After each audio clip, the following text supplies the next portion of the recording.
Hey everyone, this is Chaotic Teal, and welcome to the next project, which really shouldn't be a surprise at this point, especially since I said it at the end of the last stream. Link's Awakening.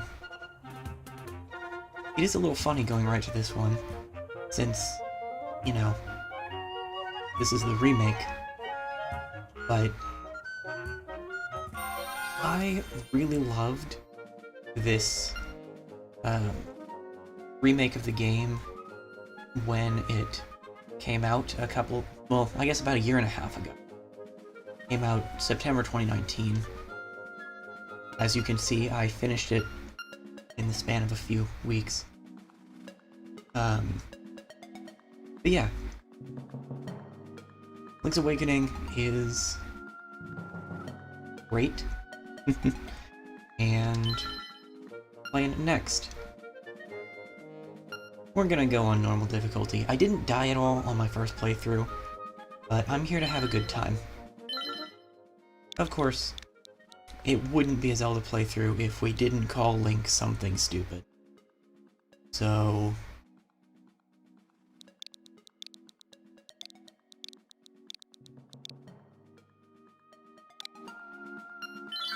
time for The Legend of Zelda: Branch's Awakening.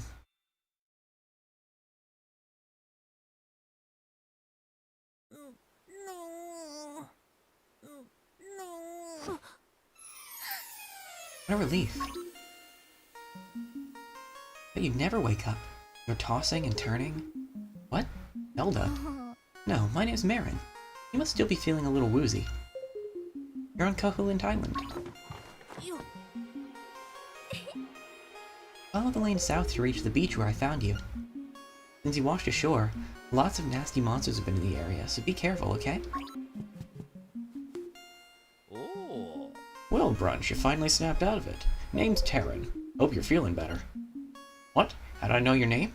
Think it's weird, huh? Well, I saw it on the back of this shield.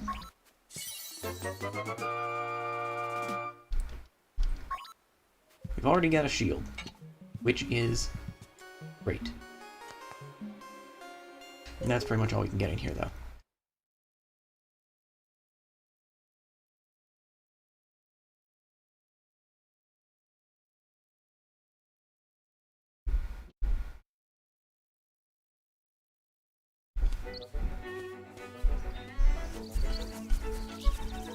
So this is Mabe Village.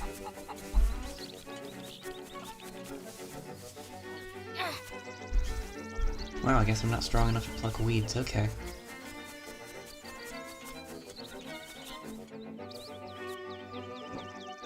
Yeah, we'll do a little talking to the townspeople. Hey man, when you want to save, hit up the system screen. You get there by opening the subscreen with plus, then pressing R to get to the system screen. Don't ask me what that means, I'm just a kid. Fair enough. We got a telephone booth here.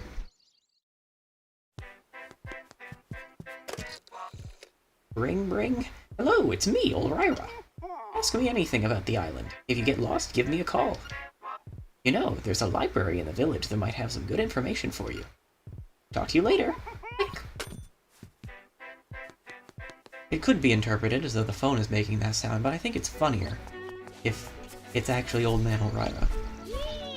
Yahoo! I'm fine, and you?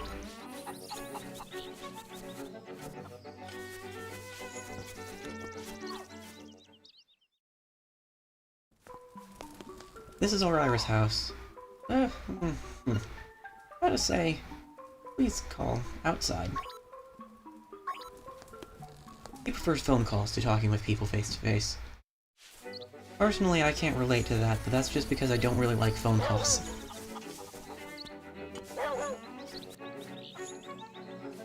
This chain chomp is friendly. It may not look like it, because of how chompy he is, but he's friendly.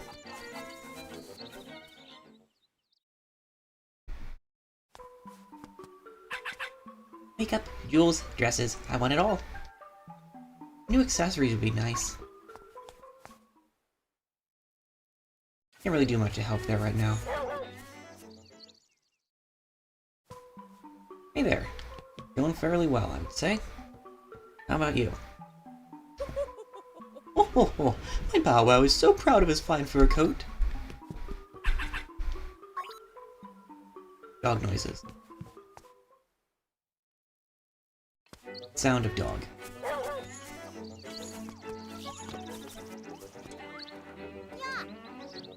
I hear that when you're running out of hearts, you better go find a big fairy. Why? I have no idea. I'm just a kid.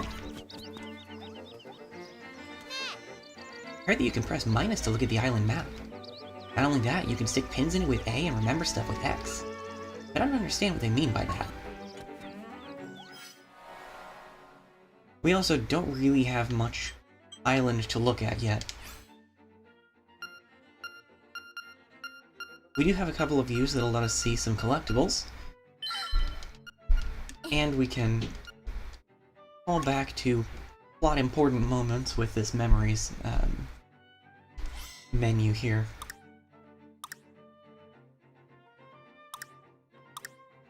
It also scrolls with the item menu, which we don't have too much of right now, and the system menu that was mentioned earlier. But that's enough talking to people. Who needs to communicate when you can walk off a small incline? There are Octoroks here.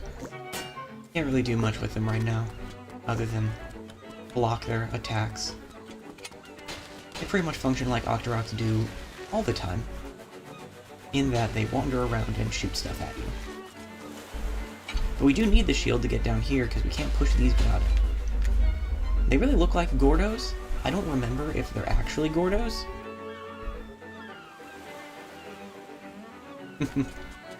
That sounds like what I've heard about the Yakuza games. Heard they're good, though. So, you are the lad who owns the sword. Now I understand why the monsters are starting to act so violently. The courageous lad has come to wake the windfish.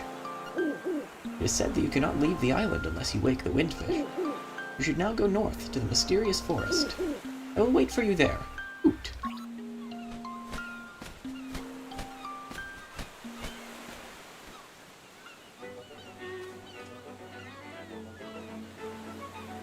We went to all the trouble of finding this thing. The least we can do is take it.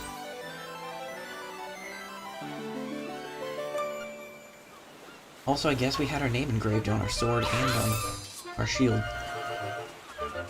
We can just stab these now. Ooh, money.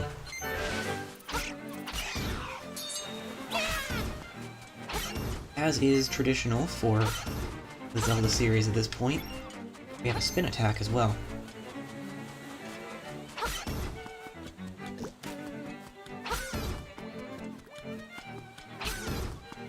So now we've got a lot more options, because we can just cut these bushes down. And I actually do want to fight some enemies just a little bit to get some money. Ooh.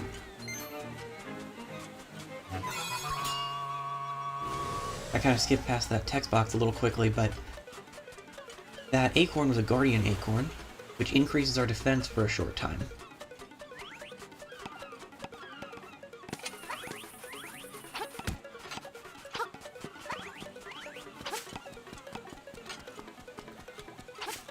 That sounds like not a bad game by any means, but definitely one that you have to be in a particular mindset to want to play. Oh, good heart.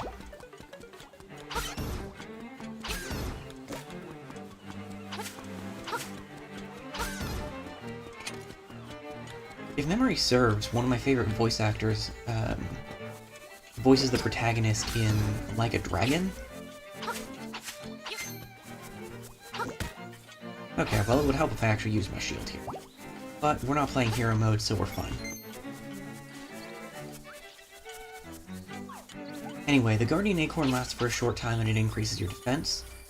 There's also the much less real-looking item called the Piece of Power, which increases your attack for a short time. In the original, I'm fairly certain that those items lasted until you took damage. So if you really... well, if you were particularly good, you could easily keep one of those around for a very long time. Hey, look at the seashell.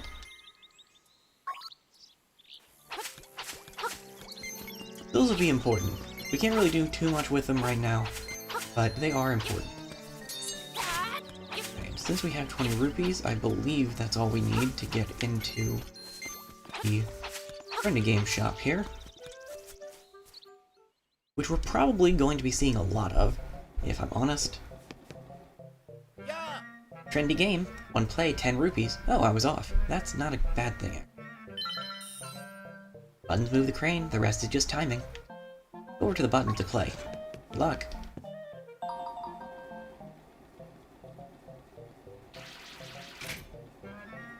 There are a few things we want here, but first, I want to grab this rupee, because that will make it easier for us to keep playing if I screw up.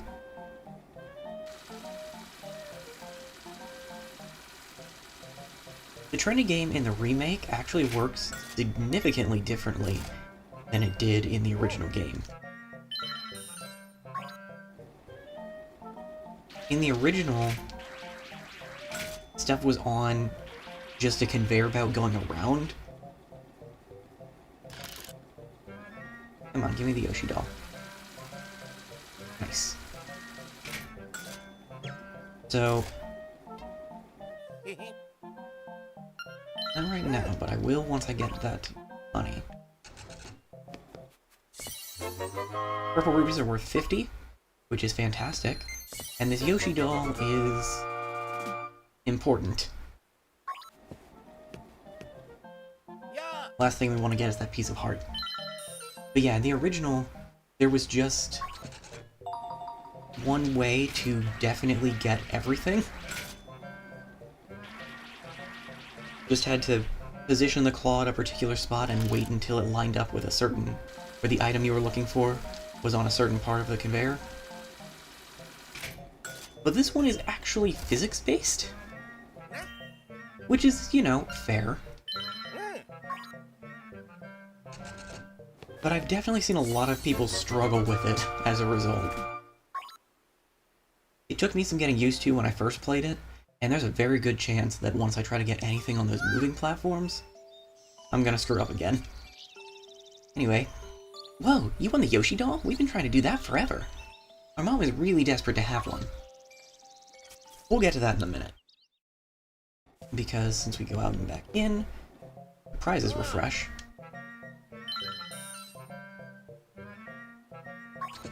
Also, you only get 1 push of each button.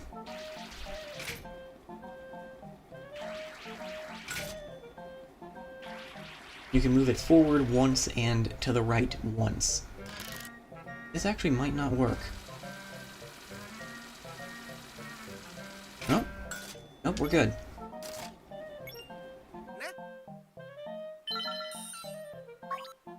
While we're here, I'm gonna grab... Oh, that might have missed.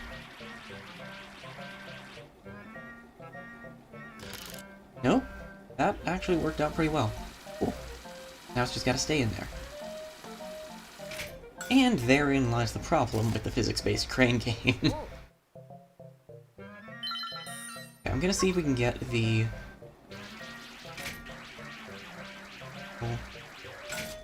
bow-wearing chain-chomp figure here.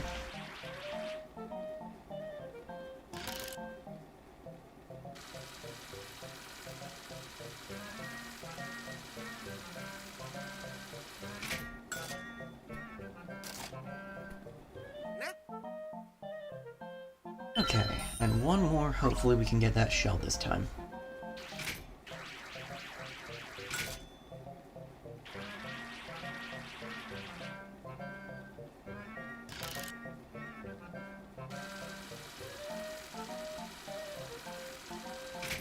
There we go. No!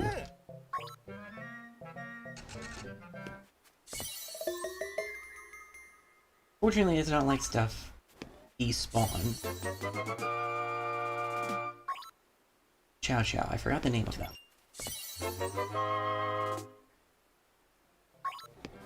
Well, we didn't really come out ahead, but we at least didn't lose too much money. Okay. Nothing too big in here now.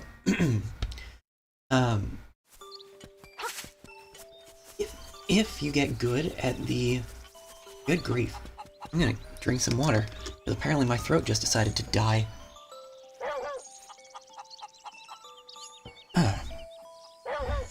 Yep, hi Bow Wow. Okay, if you get good at that crane game, it's a pretty decent way to make some money, since it only costs 10 rupees, and... That's Bow Wow. There we go.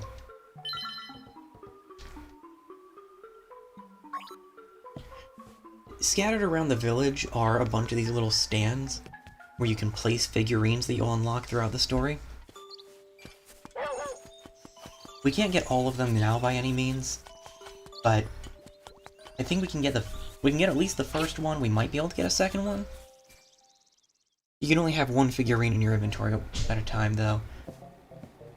Okay, no other figurine. I'm gonna see if I can grab that purple rupee there. That should do it, I think.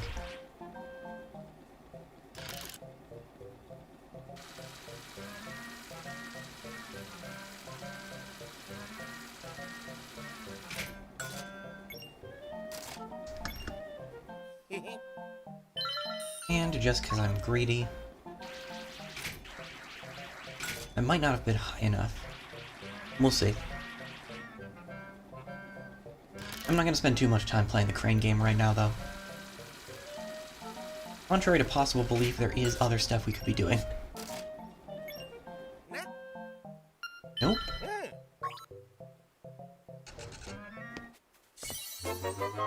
And really, unless we're trying to complete a particular side thing, which I don't plan to complete on stream,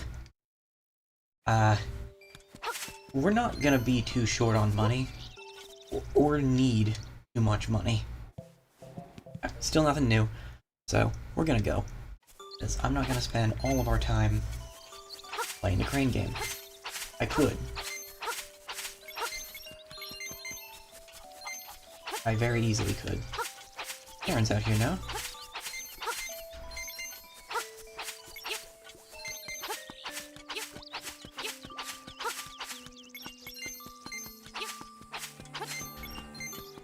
Forgot to put a little sign on the door. I should send a text. Hi! Aaron went to the forest to look for toadstools, but I'd rather sing. Listen to this, it's called the Ballad of the Windfish.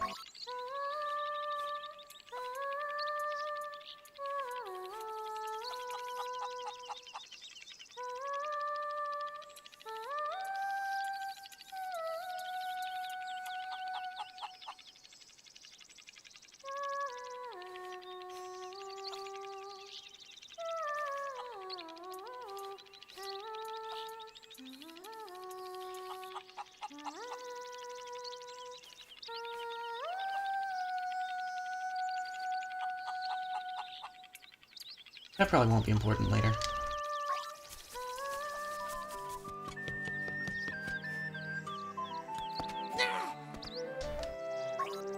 Can't lift rocks right now, so we can't go in there. But we can come in here. And... Yep, those are my boys. I'm Papa, pleased to meet ya. I'll be lost in the hills later, so keep a lookout for me here. Oh, will you give that Yoshi doll to my baby? Sure. Oh, thank you. You're indeed a generous person. Ah, I'll give you this in return. We have a ribbon. Now, who do we know who is looking for accessories?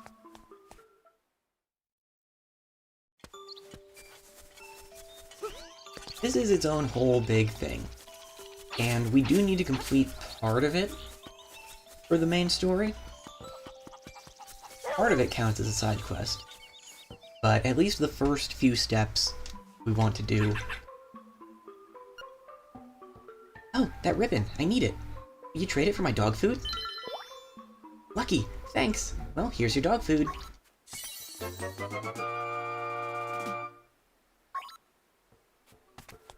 Surely somebody wants that.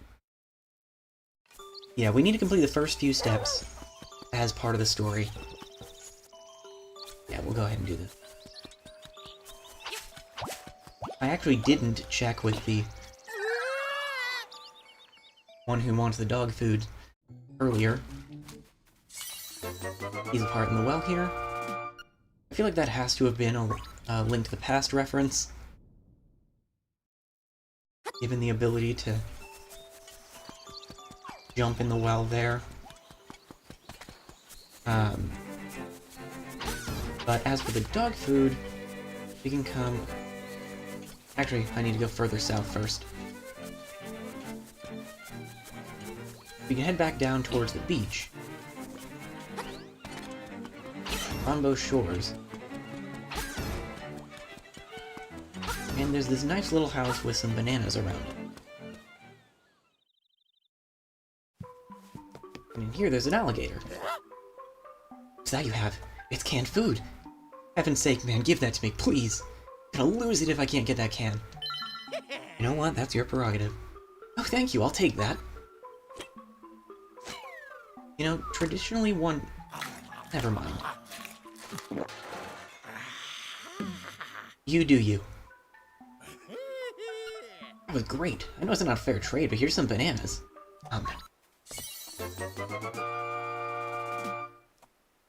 Well, we now have bananas instead of dog food. And I think that's as far as we can take this trading quest right now.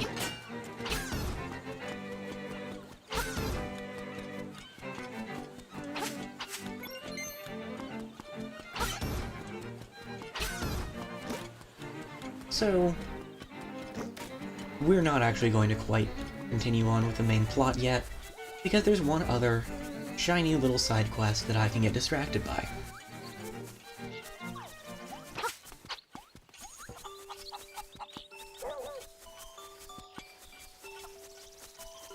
A very large number of these things were present in the original and expanded in the remake, and this is definitely one of them. How about some fishing, little buddy? I'll only charge you 10 rupees. Okay, here's how you do it. Hold A and release to cast your line out. The longer you hold it, the farther you'll cast. You can tug on your line by moving the left stick. If you want to reel it in a hurry, keep tapping A real quick. You got this, little buddy. So there was a fishing minigame in the original game.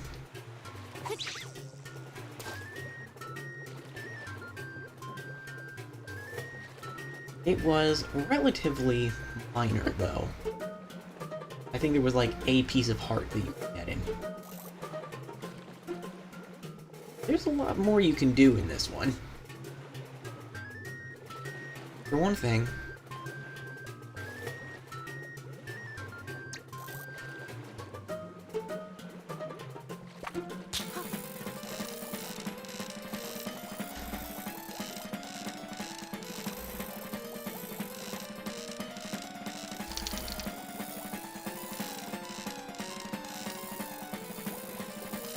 you might notice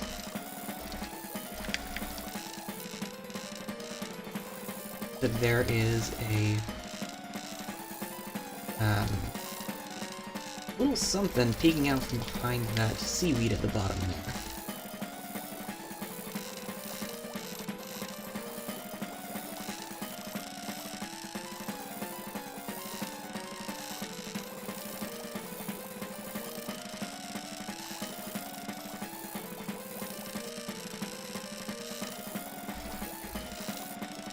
We want to make sure that the fish doesn't break the line. That's the main reason that I'm not reeling when it's pulling against me. Or at least not nearly as much.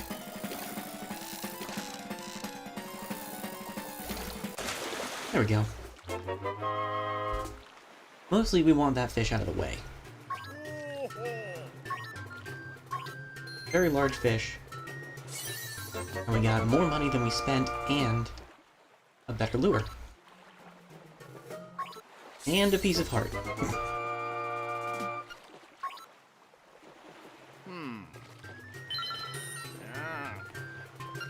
I actually do want to change to the middleweight lure, though.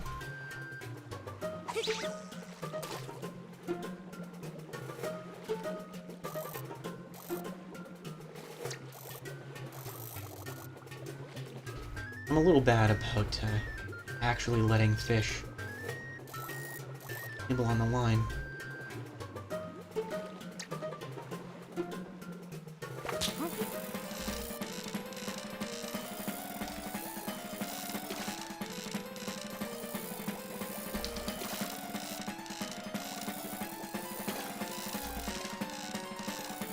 Come on. Here we go. That fish is even larger.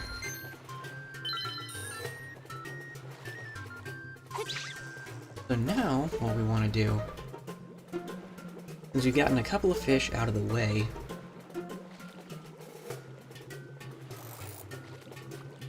is hopefully drop our lure. Okay, that's not what I was hoping would happen.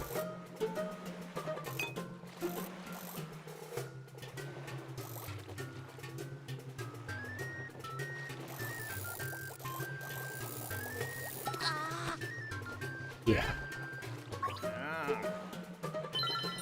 So, that's a bottle. And this being a Zelda game, those are significant. But if the bottle runs into any fish on the way up, you drop it. We're just gonna try to catch this one, get it out of the way. Oops. Did I mention I'm bad about that?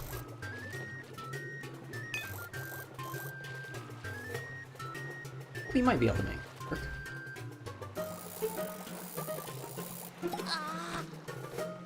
Or the fish could just be a jerk. Wow. Okay.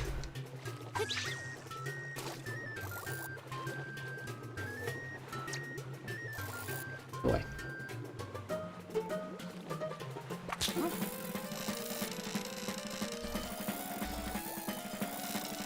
Fine then.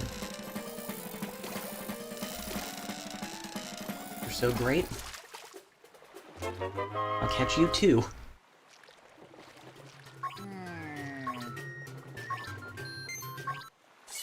Oh, well. I forgot. I don't actually know what causes us to get that second piece of art. Well, the good news is we did it. Hopefully that's close enough for the big green one to go after.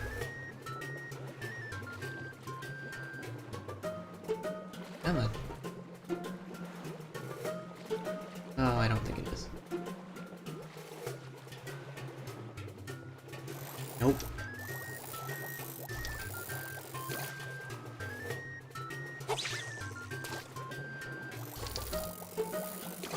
If we don't catch anything, we can just keep casting again, and it won't charge us. We only get charged if something gets on the line, whether we catch it or not.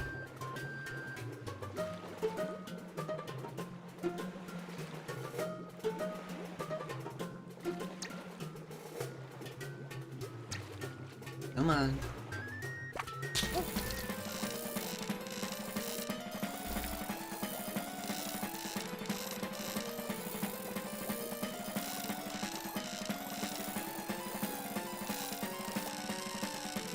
This is what everyone's here for, right? Watching me play a Legend of Zelda game so I can go fishing and play a crane game for half an hour?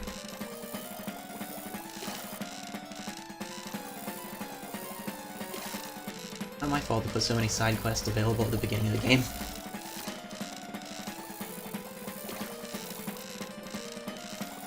Well, side quests, mini games, whatever.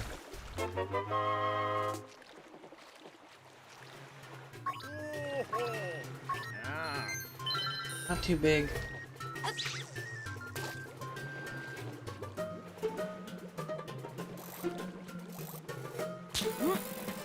Oh, come on.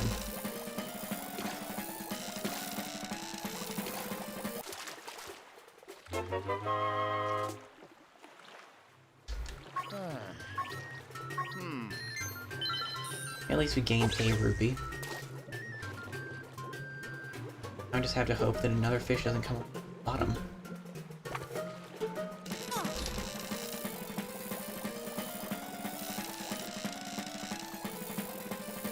Quit it.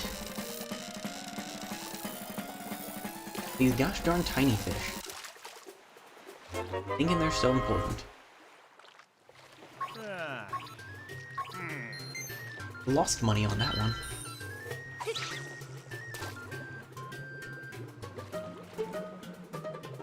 Nothing we can really do about the speed of the lure falling in the water. Just gotta get to that bottle. And hope that no fish try to mess it up. Fortunately, the bottle doesn't, like, fight or anything, because, you know, it's a buck.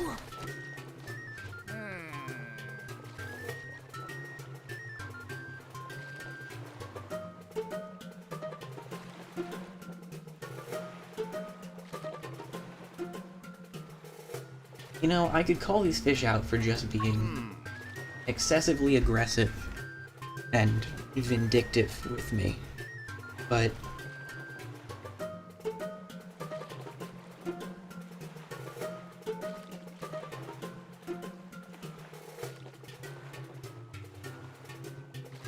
I have been slowly draining the pond of every single one of these fish.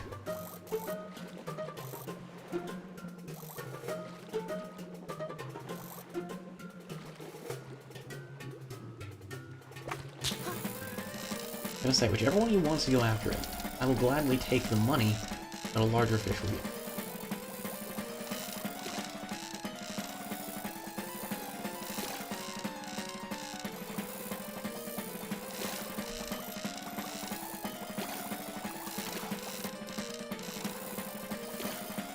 Come on.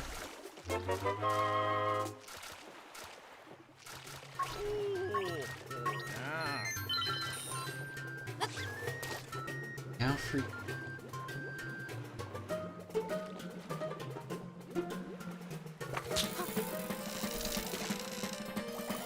I really don't have to be quite so cautious with the smaller fish.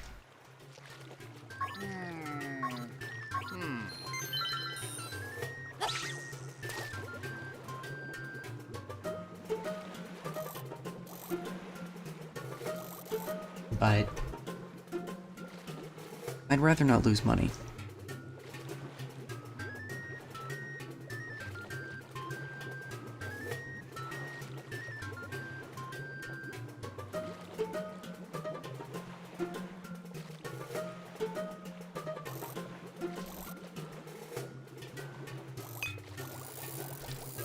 So, before they can catch it.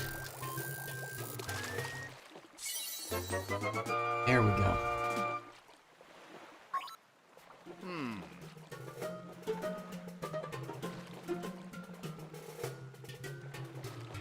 No, we're done. I think there is some more stuff that we can do here. There are bigger fish.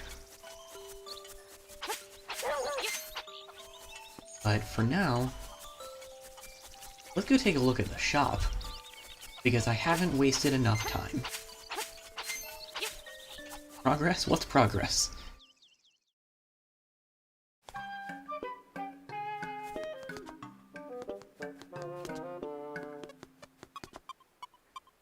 So,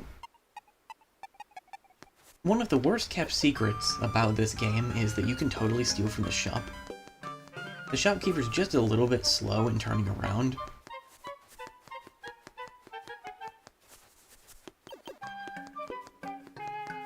But if you steal from the shop, not only will the shopkeeper just straight up murder you as soon as you come back in, but it'll change your file name to Thief irrevocably, and we don't want to do that to our boy Crunch here.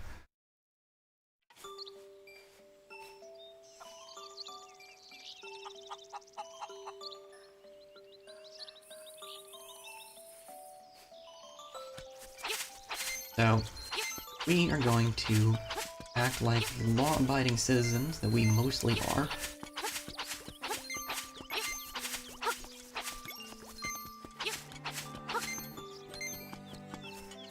We're gonna play the crane game so we can get that piece of art.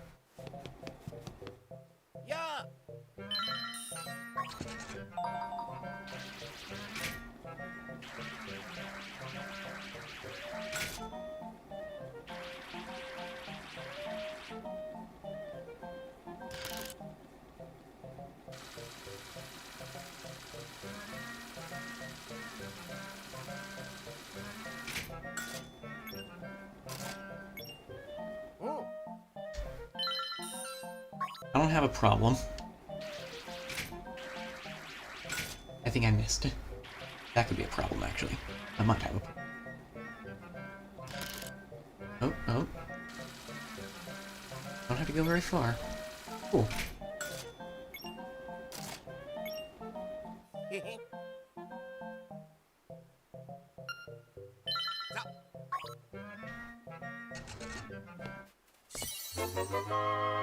Some money.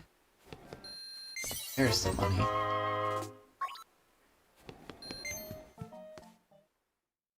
You may be thinking, why are you doing the gosh darn crane game again? You only need 10 more rupees. But there are 2 things at that shop.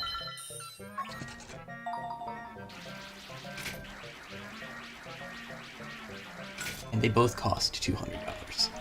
And by dollars, I mean rupees.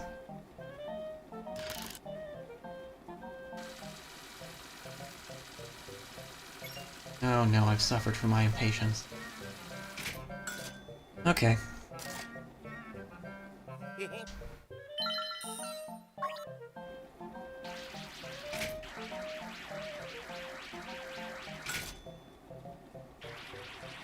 I probably will just grab the shovel for right now.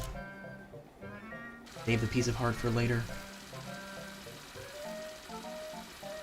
Because we are going to continue to make rupees as we travel.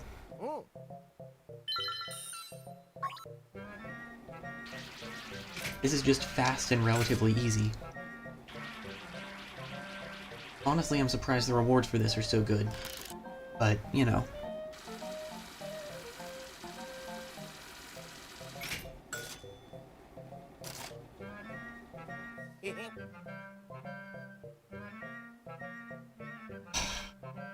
It was still moving there for a moment.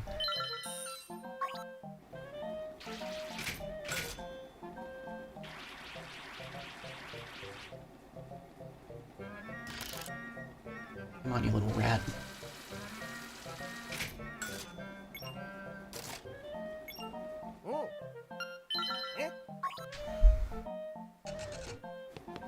So we spent 40 rupees, but the good thing is we made 70.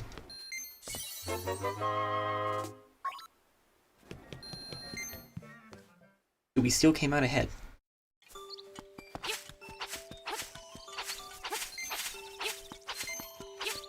No, I don't have a problem.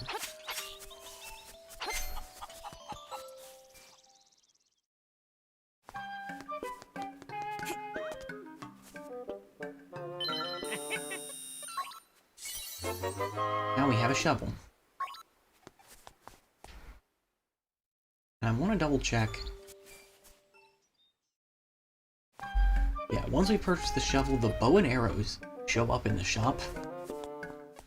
And they cost a fair bit, but we don't need them for a while. And I'm not even quite crazy enough to make you sit through another several minutes of me trying to get the piece of heart with the crane game. Much less to get enough money to get the bow and arrow right now. I don't think we need it until, like, Dungeon 5? Dungeon 6? I think it might be between those two.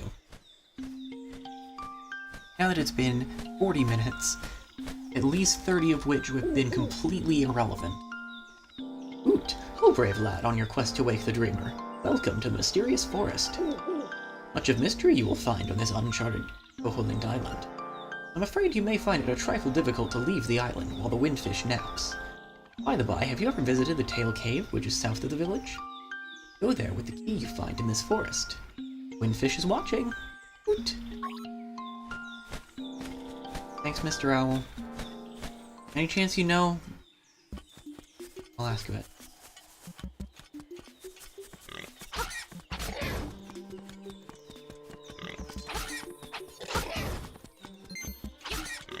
So, the main reason I wanted to grab the shovel is that we just don't have any other items right now to deal with that Tanuki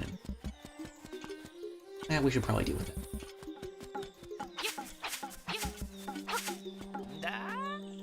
As a raccoon, my nose is very sensitive to stuff like dust and powder. Oh, you're going to be lost thanks to me.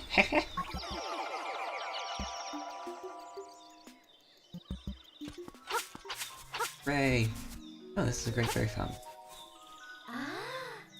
You still got plenty of pep. Come see me when you feel like you can't go on.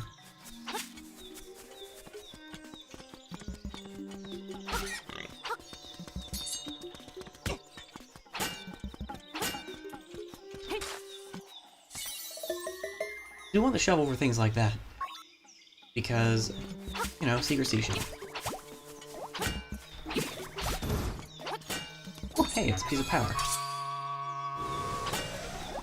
The really fun thing with a piece of power is that not only does it increase the amount of damage you do, but it also increases the amount of knockback that you give.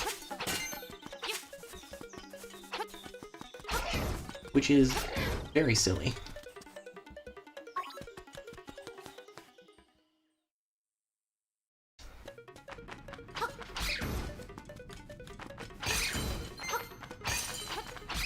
So, as that sign said, we don't want to dilly-dally on cracked floors. Oh good, more money.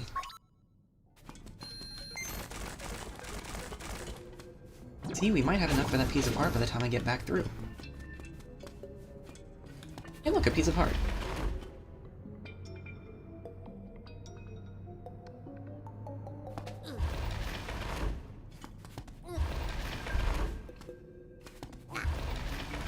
Actually, I'm not sure.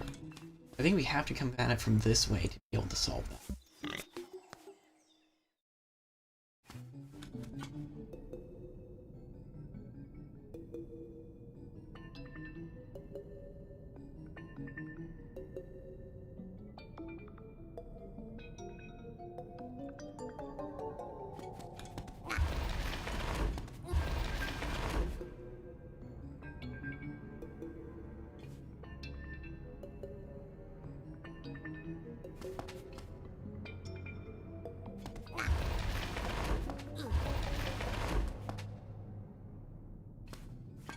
Or I might just not be seeing things.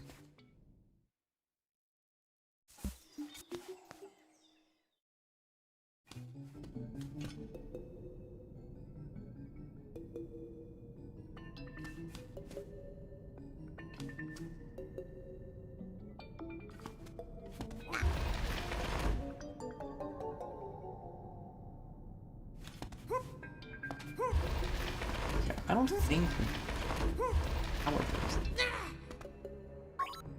Maybe we do, though.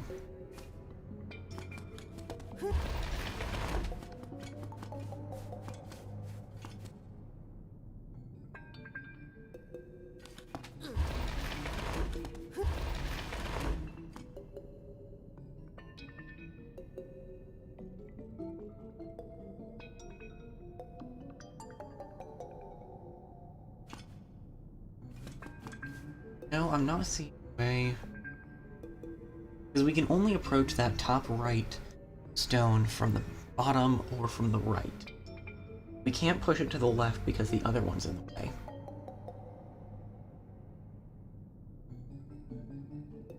We can only push it up.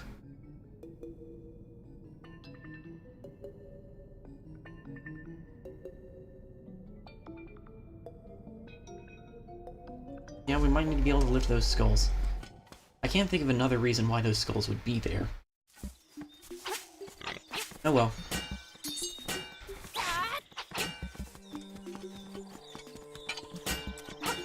Alright. The way you're actually supposed to fight these is using your shield.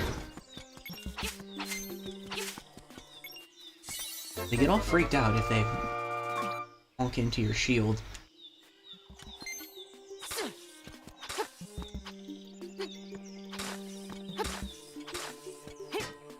We can't dig up flowers.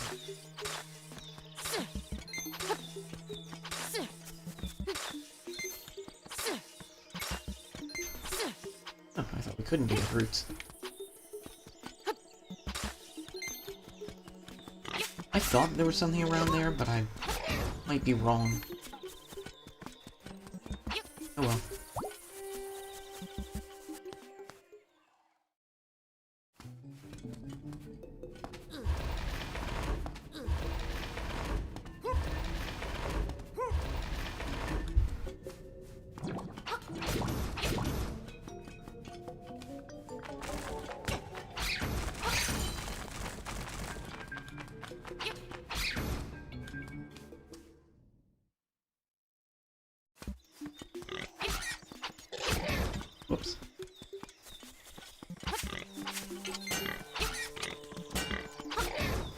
There we go.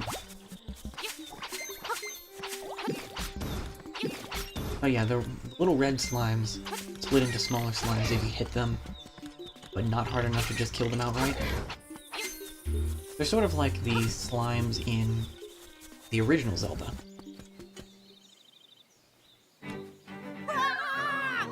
Well, we can't get to that right now.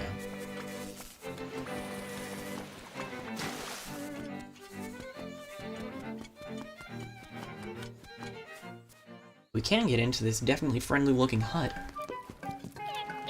Ah, it has the sleepy toadstool, it does. We'll mix it up something in a jiffy, we will. I was gonna eat that mushroom. I wasn't actually going to eat that mushroom, that's safe. It's all ready, it is. Take care, as there's not much there. Why not try a bit in my hut? We got magic powder.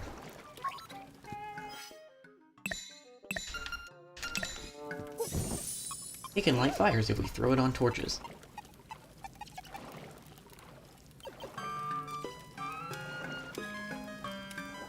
Yeah, that's valid. Good job. Use it on your enemies and see what happens. If you run out, go to the forest, pick some toadstools, and I'll make you more. Come back without a toadstool, and you'll have to pay. You may have to pay a price for my leftovers.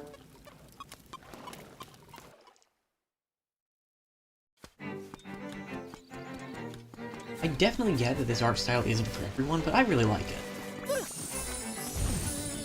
Also, throwing magic powder on these things. I'm a changed blob, and that's not all I have to say. Rude. Now that I have lips, I fantasize by playing one of this island's songs on a flute. There are 3 hot local hits. Those little buzz blobs, when they are no longer buzz blobs, but merely blobs, give you random little tips about stuff. Oh, that just sets them on fire. That's fun. What about you? Oh, you blow. Cool, it sets you on fire too. Fascinating.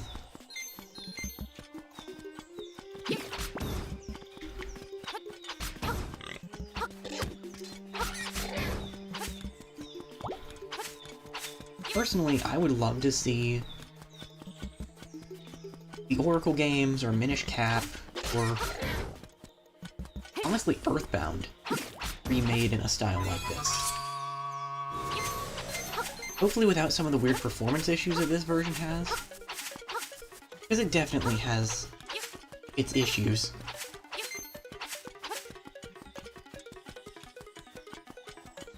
But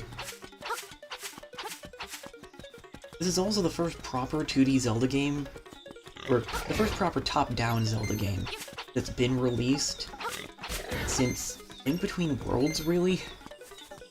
I mean, Triforce Heroes exists, but that's definitely an atypical Zelda game. Not necessarily a bad one, it can be pretty fun with friends, but atypical.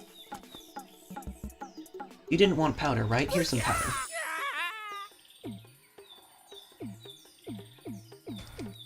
He's fine. Everything's fine.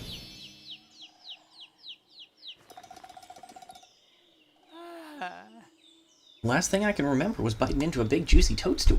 Then I had the darndest dream. I was a raccoon. Yeah, sounds strange, but it sure was fun. Yeah, he's fine. Point is, now he's not messing with the forest anymore, and we can get the tail key. We can get talked to by an owl with a rupee in our face. Ooh, take the key and go to the tail cave. Retrieve the instrument that is hidden there. Go now. The windfish is waiting. Hoot.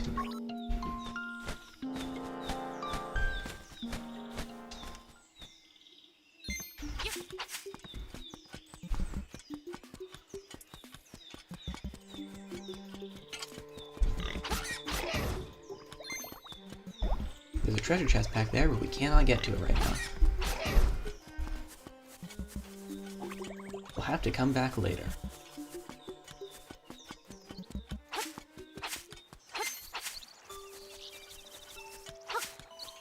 You know, if we played the crane game a couple of times, we could afford that piece of heart.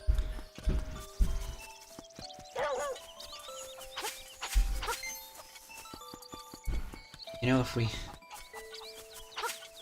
played the crane game a couple of times,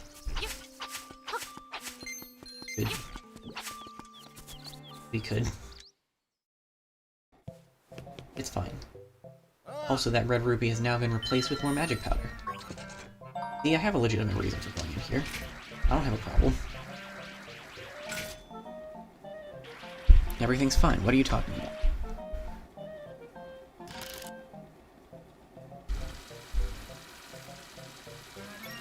Yeah. I kind of wondered if that was going to happen.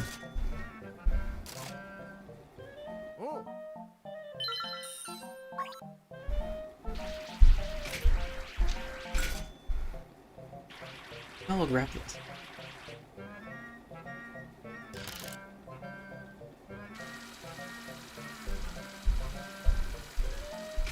That one went fine.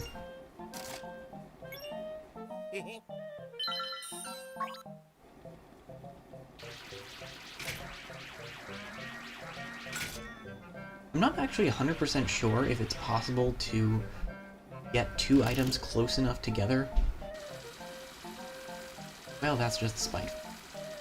That you can pick them both up.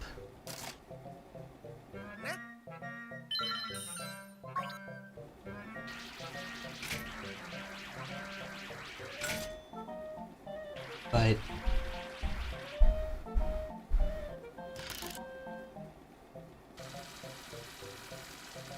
yeah, that heart is causing all kinds of issues.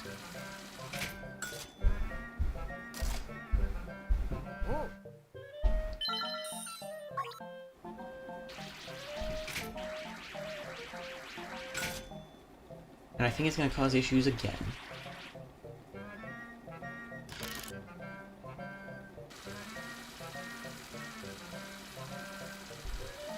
Okay, we need to reset.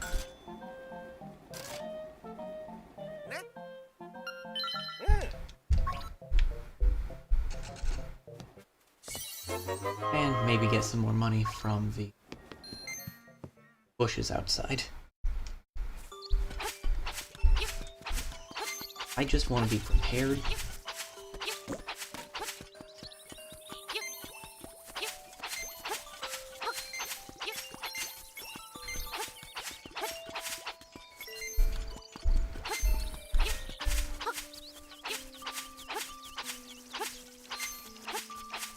I'm probably not going to be quite this side quest happy later on, but part of what's been fun about streaming through these games has been just kind of playing them the way I want to, not worrying too much about anything.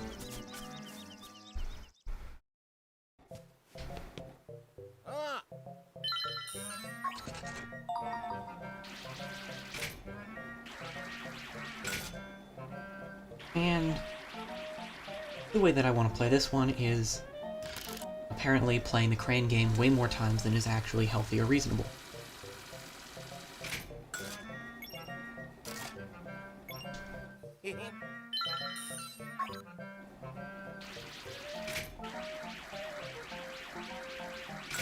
That should do it.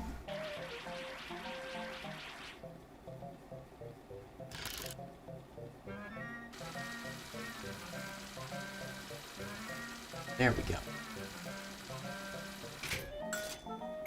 Beautiful. No. Also, I don't know why you would ever bother to play this to get a heart. That just sounds like a poor choice.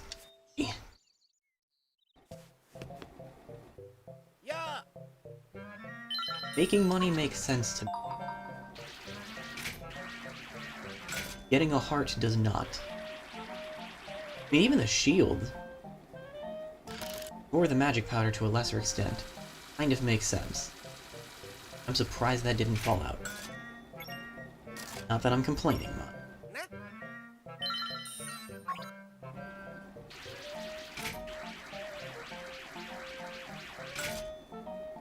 Oh, these rupees are massive.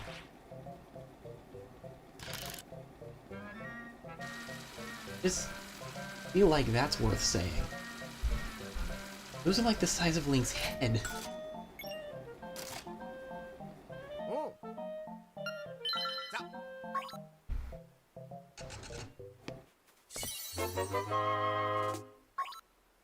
Now people talk about dropping a penny off the Empire State Building and such, but these would not need to fall far to cause serious head trauma.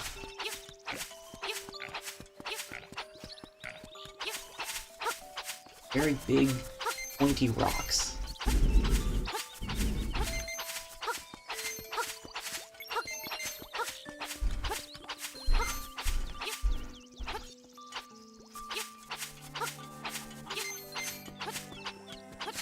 Honestly, I haven't looked too much into the PS5 or the Series X. I think that it's definitely to Nintendo's advantage that their console is actually available for once.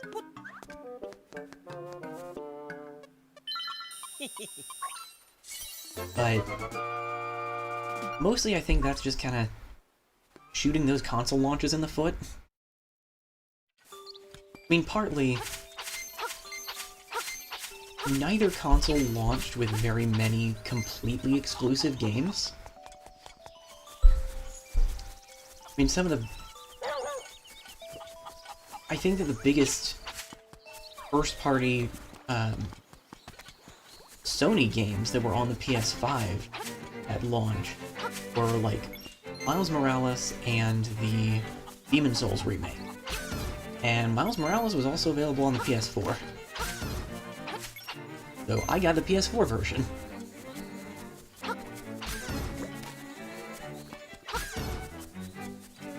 But I don't really know what's been on the next-gen Xbox. Admittedly, I don't pay too much attention to non-Nintendo stuff. It took me until last year to pick up a PS4.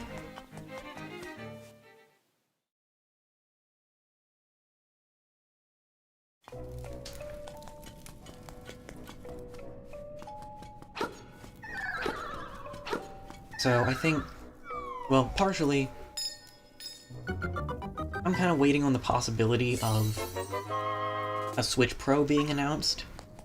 I don't think it's going to happen this year, but I and many others are of a mind that it might happen alongside Breath of the Wild 2.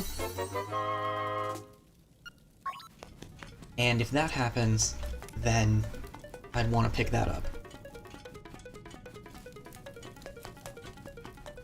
I'm also kind of looking at the possibility of getting a PSVR headset.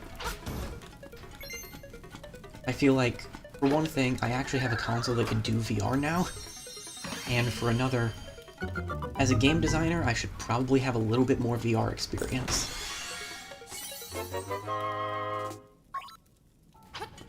But that's something I'm looking into, but yeah, that prevents me from taking too close of a look at the next-gen consoles right now, though I know they did also just announce PSVR 2 Electric Boogaloo.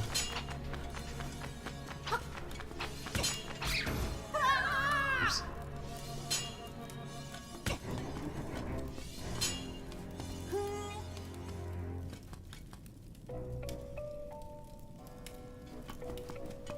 Yeah, that's the other thing. I mean, scalpers are a problem with anything and everything at this point. I feel like, especially given the quarantine state that the world has been in for the last year, people don't have anything better to do than purchase asinine numbers of products that other people want and sell them at a much higher price. I'm just hoping that I'll be able to get a set of those Skyward Sword Joy-Cons once they go on sale. But I think that exclusives are a very difficult sell at any console launch, because you have the option of either, especially as a third-party dev, you have the option of developing for current hardware that a lot of people have already, and reaching a wider install base, or developing for brand new hardware, maybe being able to do a little bit more with it, but inherently limiting the number of people who are even going to be able to pick up your new game.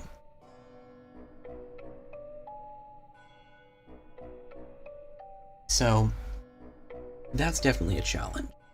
And if they're selling both consoles at a loss, that's going to be difficult, especially early on.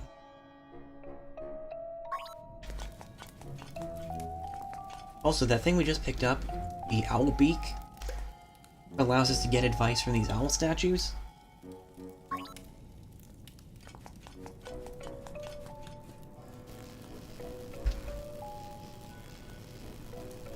Good grief. Yeah, that's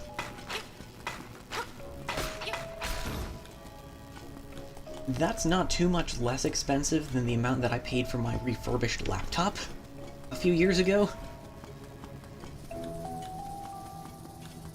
Which can't necessarily do more than an Xbox, but it's definitely a more generalized piece of computing hardware.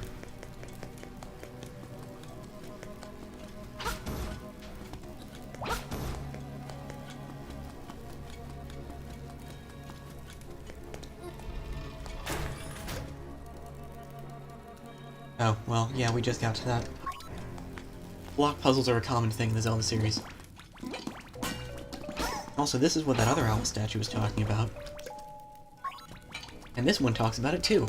But if you didn't go get the beak, you wouldn't be able to see it.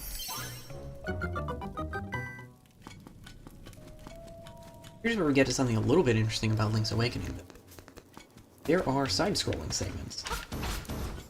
And they just straight up have Goombas.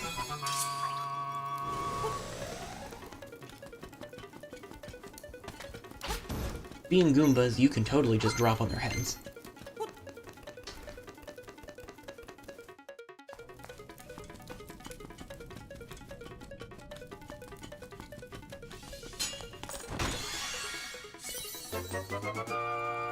Mercifully, we get my favorite item in the game in the first dungeon. There's about a 100% chance that I am always going to have this equipped. Because the ability to jump is just so...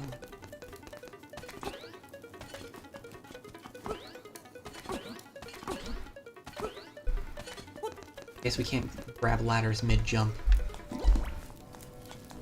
We can jump over pretty much any one-tile gap now.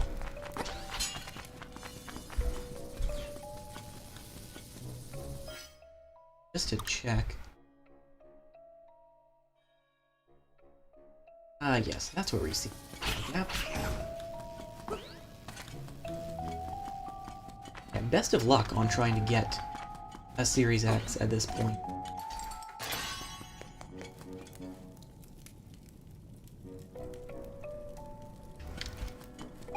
That's also true. Oh good, the Nightmare Cube. Yeah, the dungeon's fairly straightforward. Also, I actually really like the little compass chime that plays in this game. I didn't really mention it when we picked up the compass, but it makes that little tone when you are in a room with a key. Oh cool, Guardian Acorn.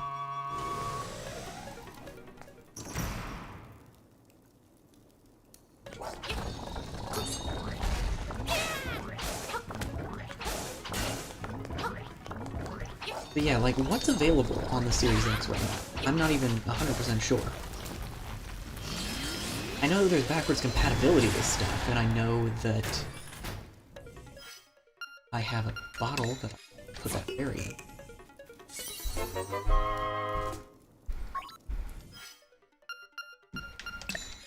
Notably, berries in this game are not auto-revives.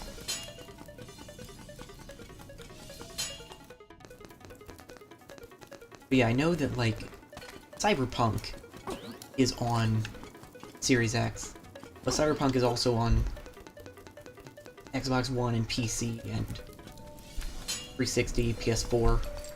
Not that it runs well on any of those, but I have mixed feelings about Cyberpunk in general.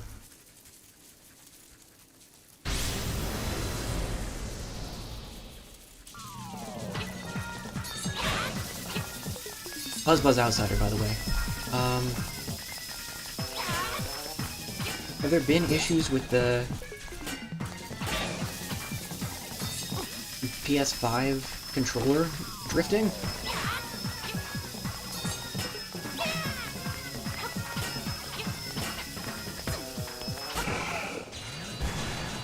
I don't think that should have worked, but it did. Interesting. I mean, I've definitely had issues with my Joy-Cons drifting. I actually sent all 4 of my Joy-Cons into Nintendo a couple of years back to get them all fixed up. And my Pro Controller that I'm using to play this right now has a little bit of a drift to the left.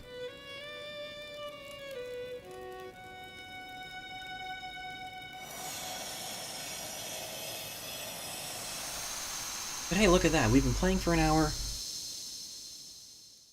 Oh, geez. Hopefully that actually causes more change than the Joy-Con thing did.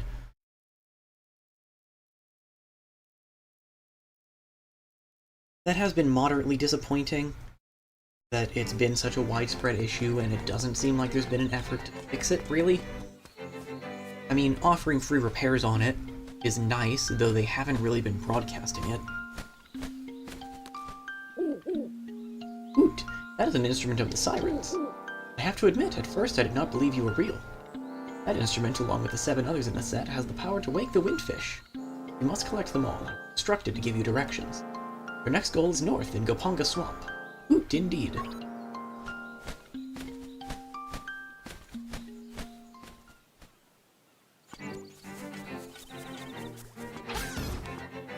I definitely think...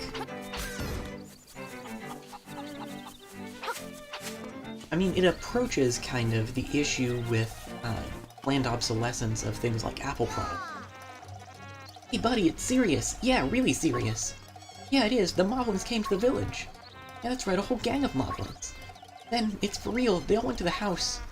Yeah, that house, and then they did something at Bow Wow's house. It was a really bad scene with the Moblins. So, I mean, we should investigate. It's terrible! My Bow Wow was dognapped by Moblins! Oh, please, somebody help my poor Bow Wow! Alright, but like, is there a new figurine at the trendy game shop?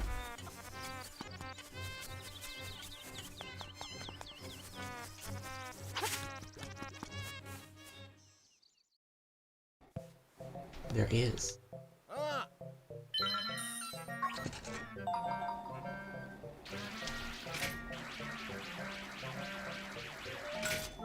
So, naturally, I think phones are the most guilty of this.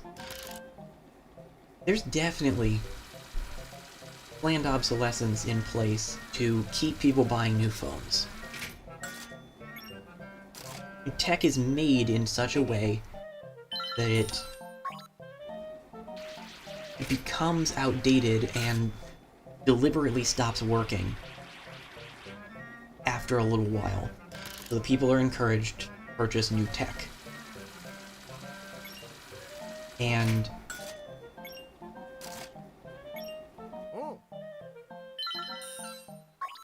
you know, that's already problematic for phones. Ugh, not quite.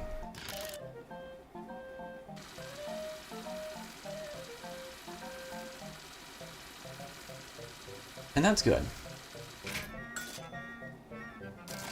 But yeah, planned obsolescence is a problem for phones.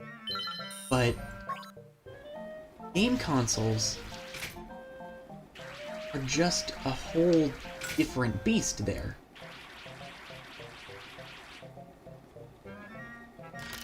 Because one way or another, no matter how many remakes and ports get released, there will always be games that can only be played on one system.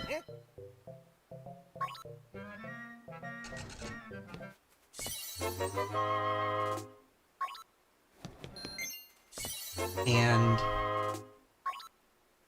you know, app stores on phones are volatile. Stuff comes and it goes.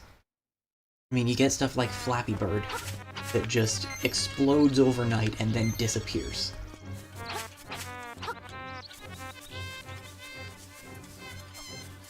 So it's hard to justify, or generally, keeping an old phone around to play old phone games doesn't really work out.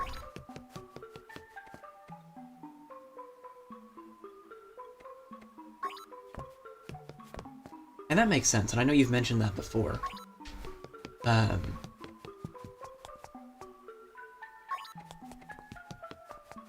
But just as an example, and maybe I'm wrong on this, but you probably wouldn't keep around, or you probably wouldn't want to keep around an older phone over a newer phone, specifically for the purpose of recording and posting videos. You'd just work on that on the new phone, because the same stuff would likely be compatible.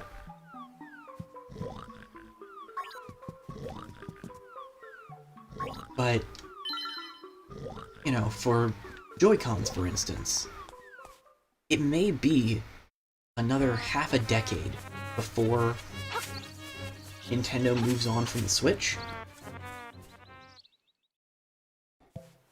But eventually they will.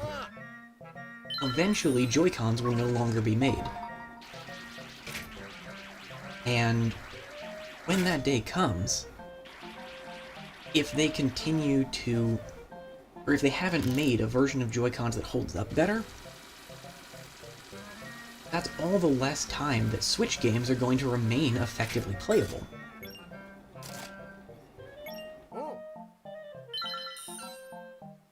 Now, for older consoles, it's pretty easy to make a controller that works.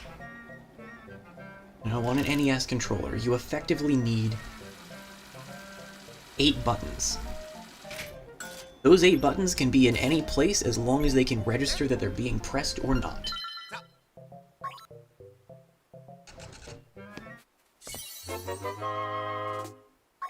But Joy-Cons, depending on what game you're trying to play, have motion control and NFC and infrared camera and all this other stuff to them. I mean, that was even an issue with, like, the third-party Pro Controller that I had for a while, before that just completely stopped working effectively in the span of less than a year.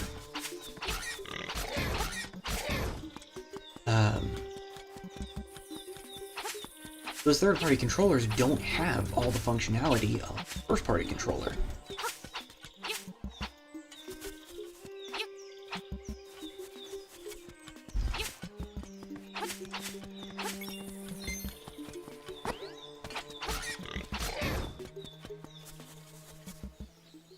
Ooh, really?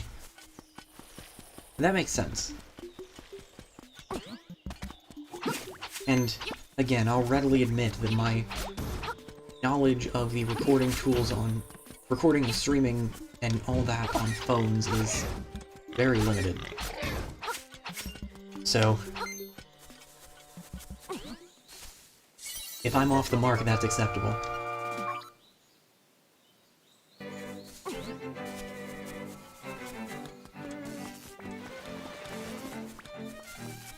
But yeah, I just hope that they get their crap together and... Ooh, can we do this early? Can I think of that? We might be able to. That would be funny.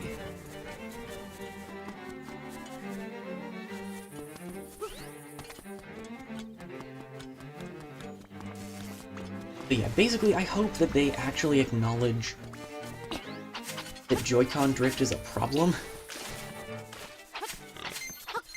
at some point and make design changes to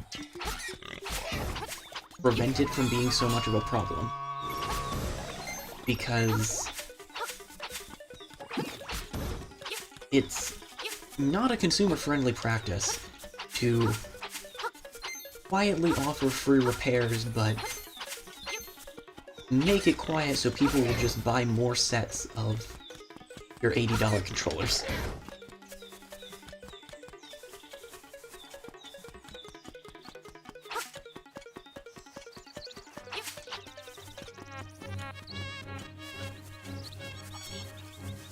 What was I coming back here?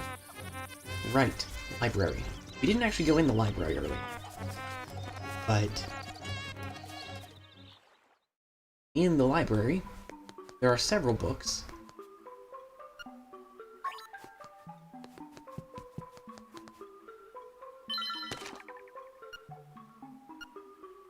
Okay. So we actually can't knock this book down till we get a different item that is used for bashing into things and knocking books off.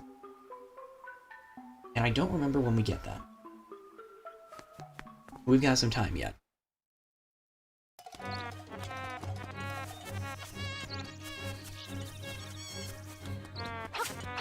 At least as far as I remember we do. So I'll just wait to do what I was thinking about doing until we can actually find the hint to do it. Because it would be silly to look up how we do that.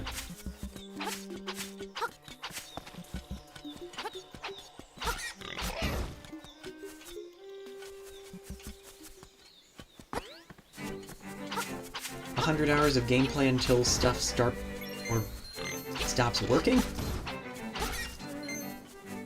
Under 30-ish?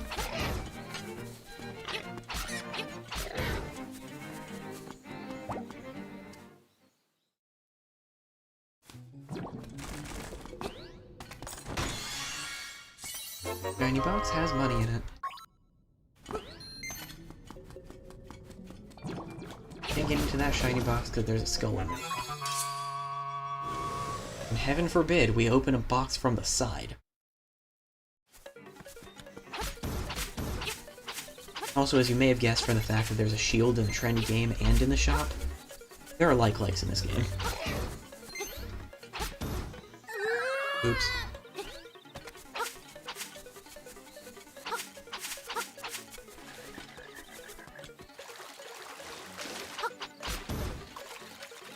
We can get hints in those phone booths, but I don't really feel the need to do that. Ugh. I really hate these poor enemies.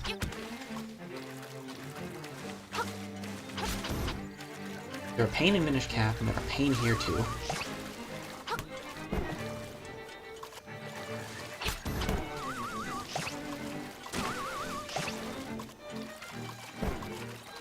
Go around.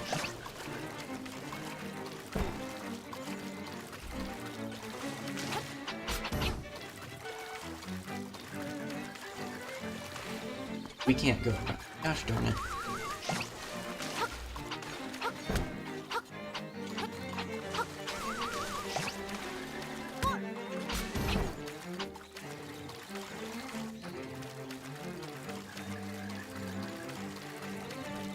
Yeah, and that's... like, 130 hours of gameplay time is a fair amount. There are a lot of people who wouldn't likely reach that point. But there's a very large subset of people who would, And given that that's an average, there's a very large subset of people who would have that issue before 130 hours. I don't generally like to be pessimistic or cynical about things. I mean, I'm not gonna pretend like Nintendo owes me anything. But actually, I should fish in name only, for it is neither. It is neither wind nor fish. But yeah, I'm not the type of person to just forgive large corporation for everything that they do because I like their products. I tend to be more positive about things, but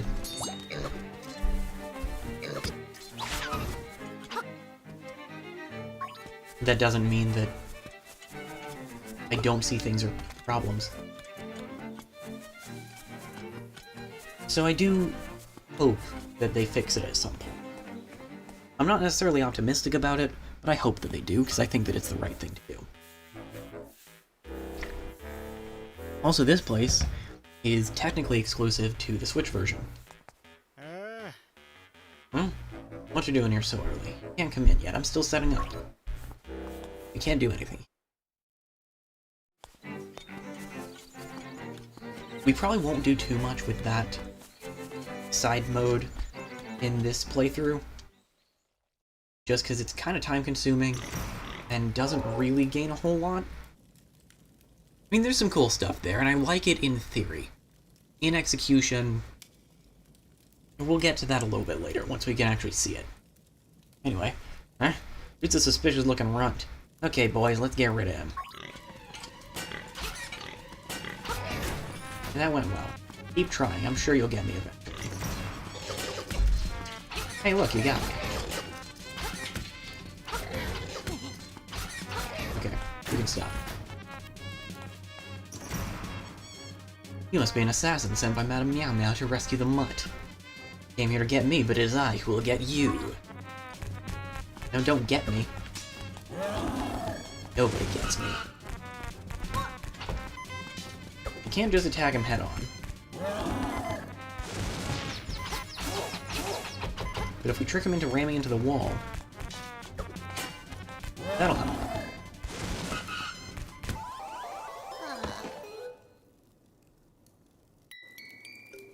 Oops. You remember how I said fairies aren't auto-revived?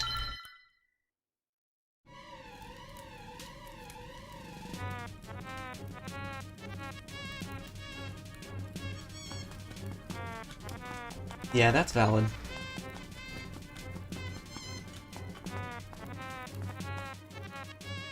Stuff with Nintendo has been weird lately.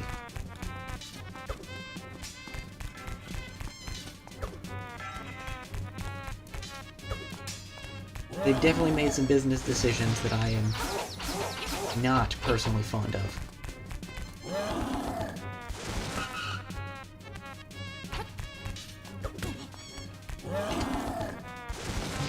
One of which is going to be particularly relevant, like, next week. I guess in about a week and a half. When both Marth and Mario spontaneously cease to exist. Not a fan of that.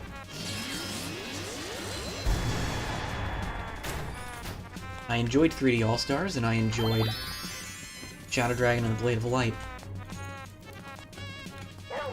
I would rather them not just spontaneously cease to exist. Good news is we rescued Bow Wow. Now we have a Chain Chomp friend.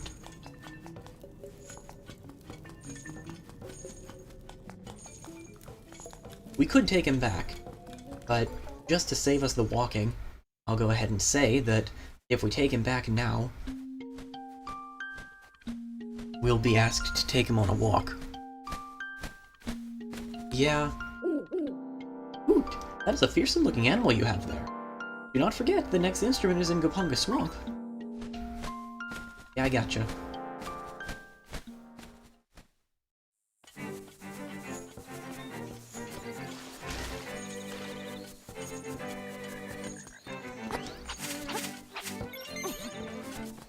Again, I think that actively hating fans is a strong statement, but they're definitely not making consumer-friendly decisions, which is disappointing. Because they've done cool stuff for anniversary celebrations, they've continued to do cool stuff. I mean, shout out to the 25th anniversary of the Mother franchise that was acknowledged with, like, a Spirit Board event. Also, Bow Wow can eat these things, so...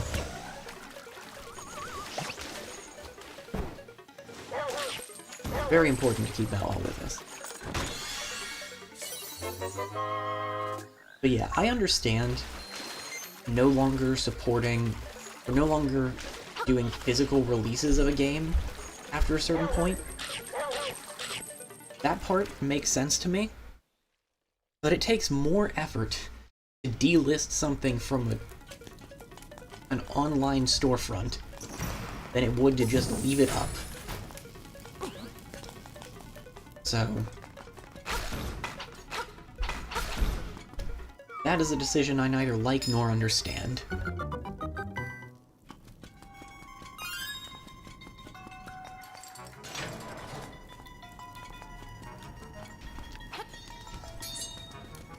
Shy Guys are interesting because they mimic your movements, and also their mask shields them from the front. And apparently the sides, for some reason.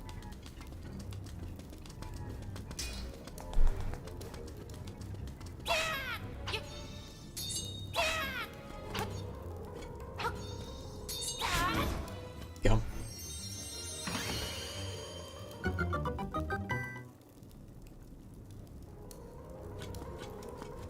Well, I mean, this last year they've had to contend with a global pandemic.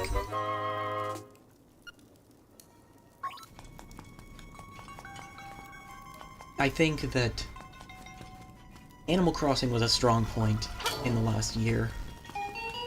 Honestly, a much stronger point than anyone expected it to be.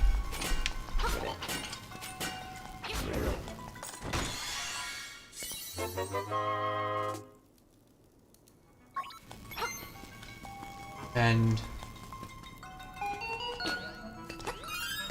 I'll readily grant that they didn't have too much else going on that I can think of off the top of my head. I guess I should have left that blue.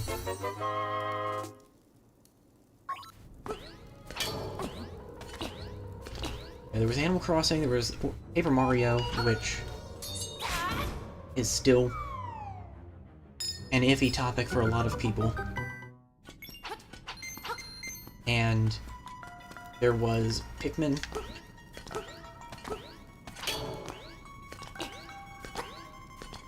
And that's the thing, people complain about the amounts of ports on Switch, but the same people turn around and ask for ports of stuff on Switch.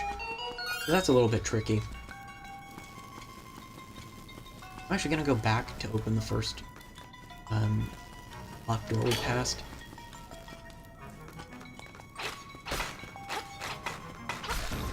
But yeah, I think it would be a stretch to say that it was like a fantastic year last year, especially considering that the last couple, really the last 3 years for the Switch were all substantially stronger, I would say.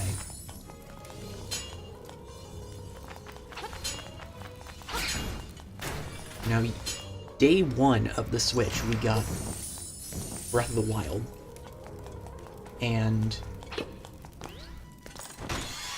later that year we got Mario Odyssey.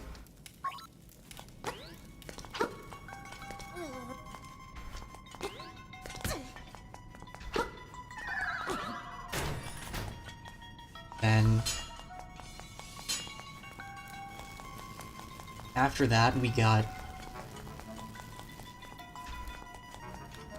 Kirby pretty early in 2018. And 2018 also had Smash, which was huge. 2017 had Splatoon 2 as well, now that I think about it. Pay attention, there we go.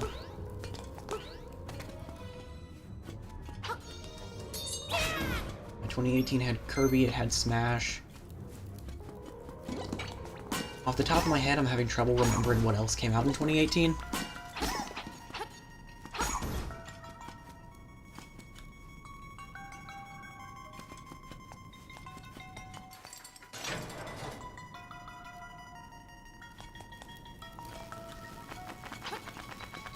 And it's hard to say there.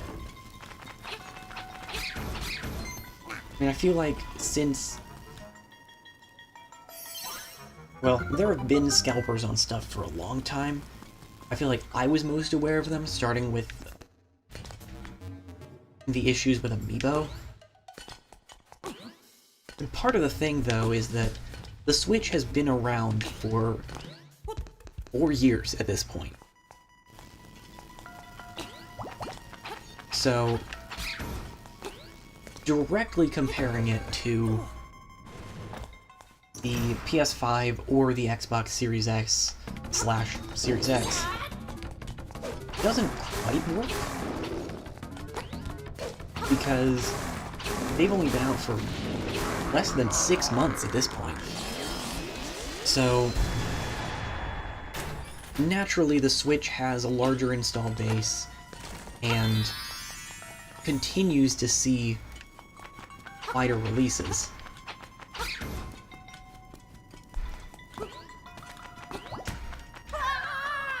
Well, that was rude. Get back here. What do you have to say? First, feed the imprisoned Polvois, last, the skeletal Stalfos.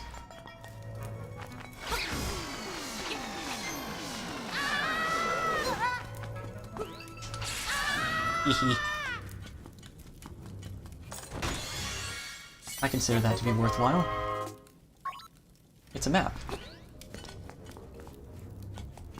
There sure are a lot of pots in this gun, and I wonder what item we're going to get. 20 rupees, excellent. This will help me on my quest. I'm actually going to step out and use the restroom real quick. But I will be right back.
Okay. Anyway, I'll readily say that as much as I've been, talking about my thoughts on a lot of this stuff, there's a lot that I just don't know. Right. Can't hit booze. Unless the lights are on.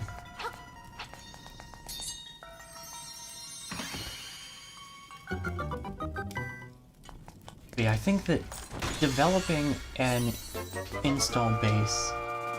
Oh good, the power bracelet. We can pick stuff up now. In the original game, this was an item that had to be equipped. I think that's the biggest benefit of Switch version, honestly. So many things have gotten their own dedicated buttons. Sword, the shield.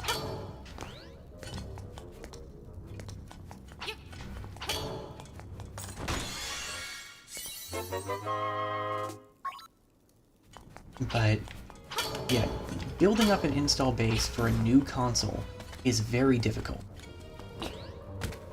Because say you have...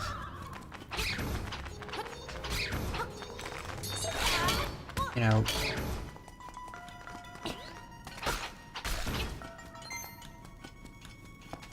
Say you have like 15 games available on a system at launch.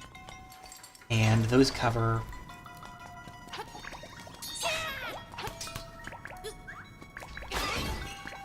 7 or 8 different genres. That's... broadly... 7 or 8 groups of people who would be interested in picking up the console at launch.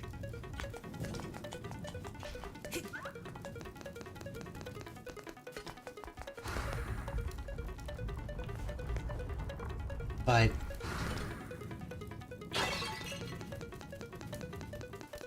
it takes a much longer time.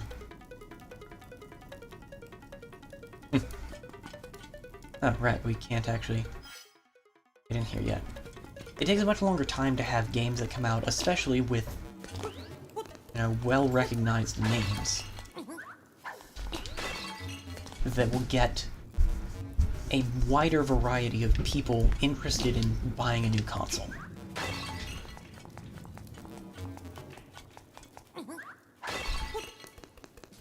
For the Switch, it had a really, really strong start. There were definitely Wii U owners who bought a Wii U for Breath of the Wild, who weren't about to buy a Switch to play Breath of the Wild. And that's fine.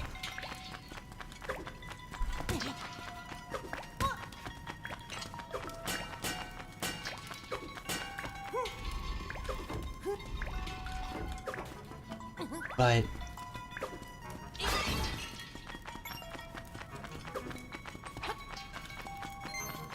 there... no bother. Okay, you need to come this way.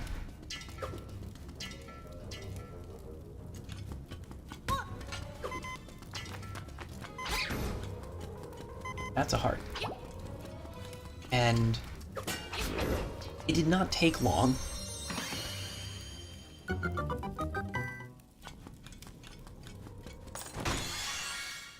I will accept a difference of opinion.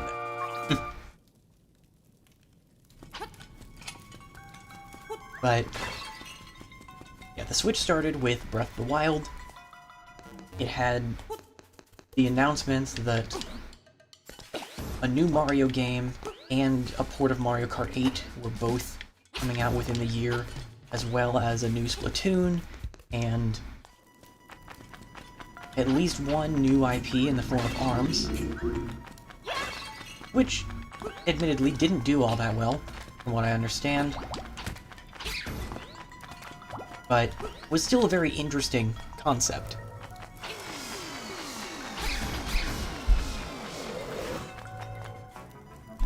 And for the general... I mean, I think a lot of people would agree that the reason to get Nintendo consoles is to play the games that are exclusive to those consoles.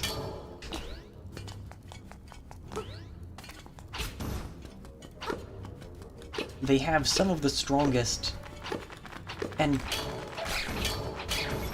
most well-loved intellectual property in the industry. don't feel like that's a stretch to say.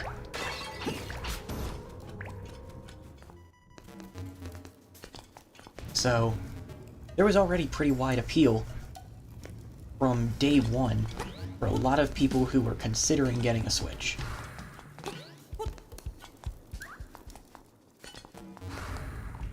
And I think there's definitely merit to releasing a game at the same time on current and next-gen consoles. Like Miles Morales did, for instance. Well, and really Breath of the Wild. Because it's super easy to see gameplay of the PS5 version and go, oh wow, this game looks so much better on this console.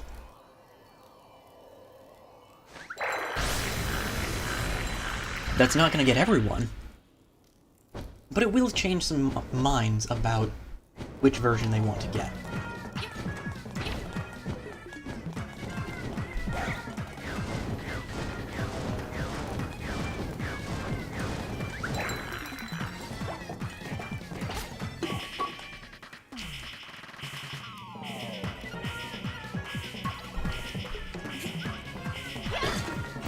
Thank you, boss, for giving me hints on how to beat you.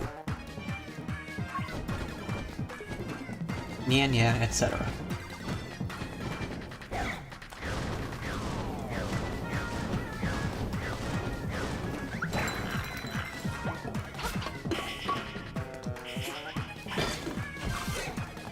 But yeah, it'll take some time.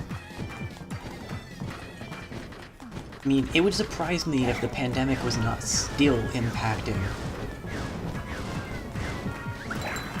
the ability to produce those new consoles.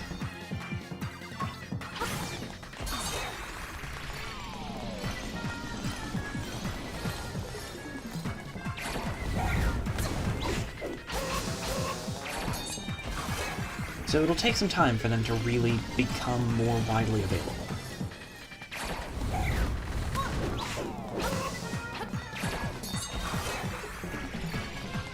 And it'll take some time for them to have more games that are either exclusive or just best played on those consoles, for sure.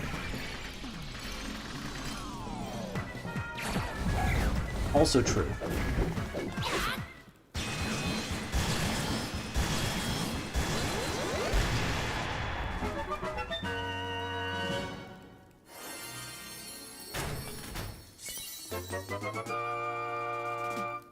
Once again, all this being said,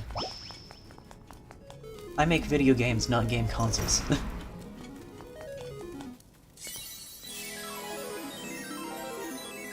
So, I can give my thoughts, but that, in the end, is what they are.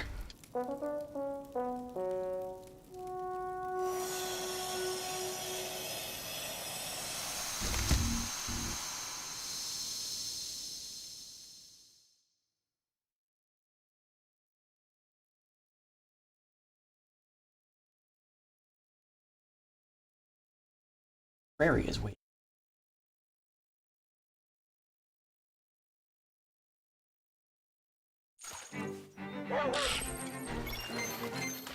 I think somewhat more importantly than that, a certain pet owner is anxiously awaiting the return of her chain chomp, and we shouldn't keep her waiting.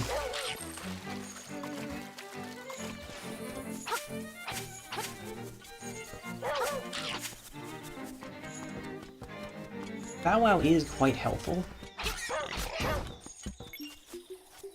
For instance,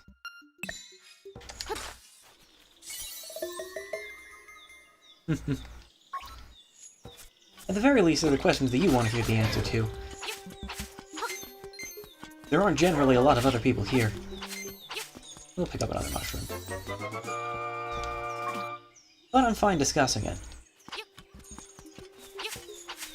Gives me something to go off of other than just continuing to ramble about Zelda. Which I'll continue to do for pretty much as long as I can. You may have defeated me once, but now... I can lift skulls. Okay, well, it does help if I'm looking at the screen. And that's fair as well. I am open to the conversation.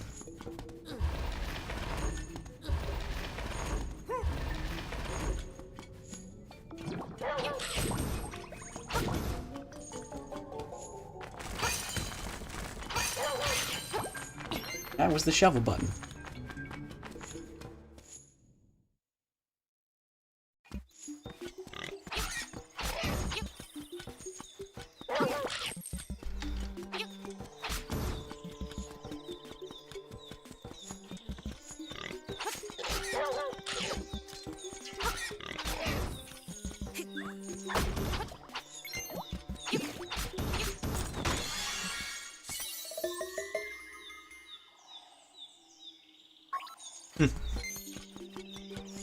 Pretty much.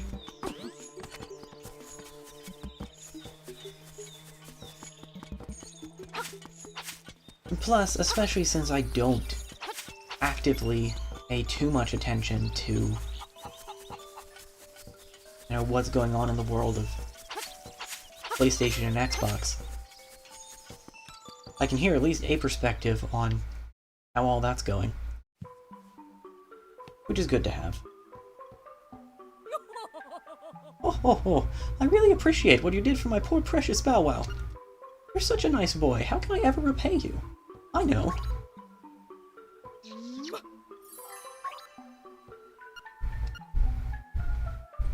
Thanks, I guess. Bye. Hello, friend. Also true.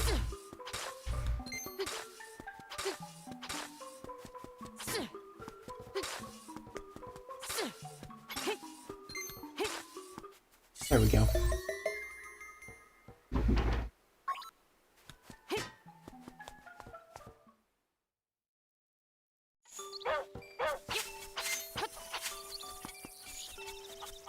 And generally speaking, I would say the difference in perspective is a very important thing. Not everyone is the same. Is there another figurine to get? There totally is. There's also a strange rock.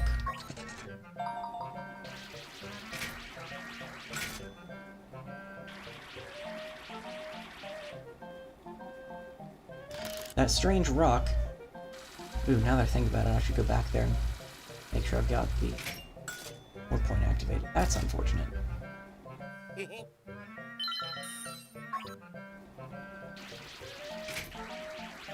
I would only break even if I picked that up now. I'm not sure that it's worth going back for. Oh, this isn't gonna work. Nope. Physics. Video games.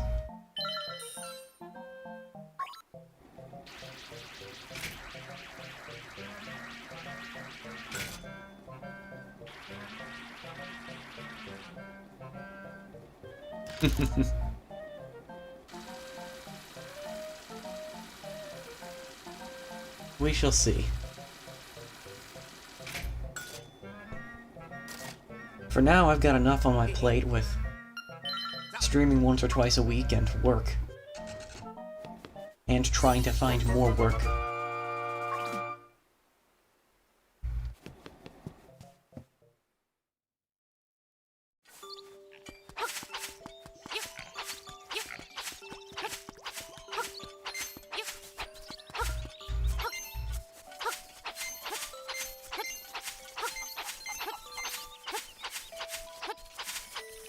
Let's see. We can go into that house up there now, but there's not really a particular need to do so. At least not right now. And before I take too much time on the prairie, I actually do want to go back through the forest. Because I forgot to do something over by Dumpe's shack. Plus, I'm pretty sure we can actually go into Dompe's shack at this point. Yeah, I got that. I need to get a little bit faster about using my shield. Things work out much better when I do that.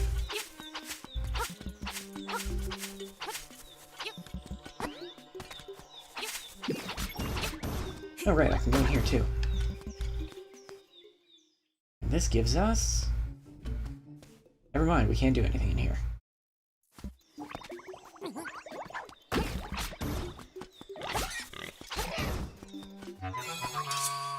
There's another piece of power. Bonk.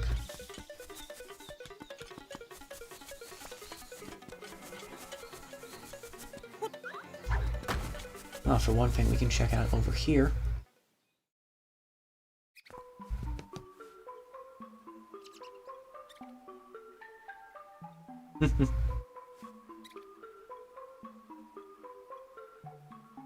That's fair.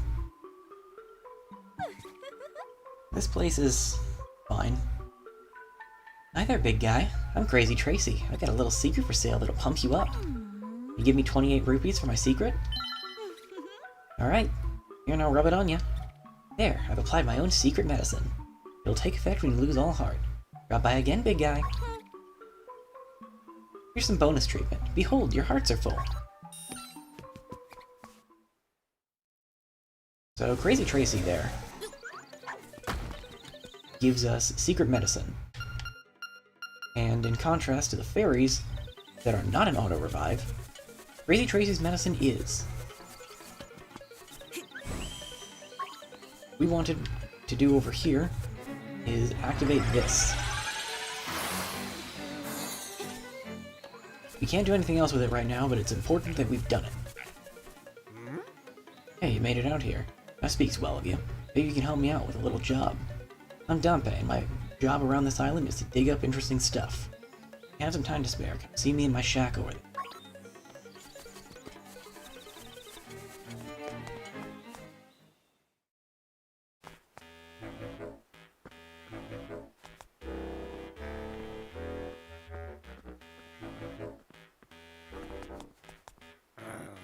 Hey, there you are. I want to show you something interesting. You've gone poking into some of the ruins on this island, I can tell. I make little chambers based on those dungeons.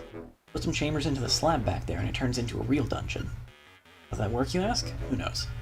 But I want your help testing the limits of this thing. I want to hear about the dungeons you've seen. It inspires me to make new chambers for you. With a few chambers, you can make basic dungeons. With a bunch, you can make complicated ones. See if you can use what you got to finish the challenges I give you. But you're not done once you finish arranging a dungeon. You gotta adventure through it too. I'm no designer though, and I'm no adventurer either. That's all up to you. I'll make the risk worth it. Impress me and there's treasure in it for you. Look like you've been through a lot. Sit down and tell me about it.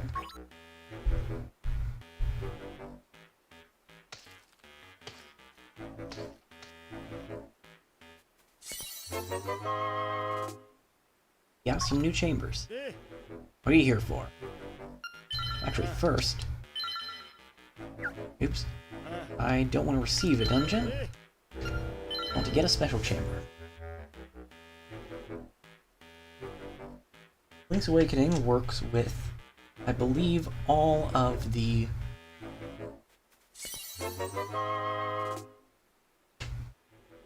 Zelda series amiibo that had been released up to the point of the game's release. You can only use each once per day, but Zelda amiibo will give us random special chambers for our dungeons.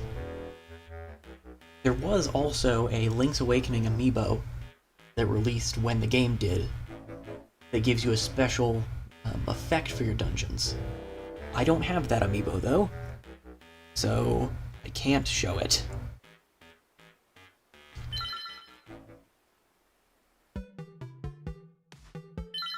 So this is a sort of Zelda make. The way that it works is interesting. You essentially have pre-made rooms from... And I'm skipping through all these because I'm going to get to it. You have pre-made rooms for the dungeons you've been in already.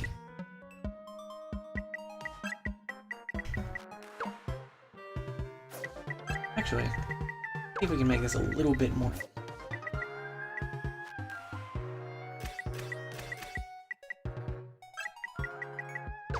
Throw in the Great Fairies. Dungeon. Because we don't have one between these two, we need to put something in here. Now, all of these are accessible, but we still can't get to this one. What I want to see is if we have... Yeah, there we go.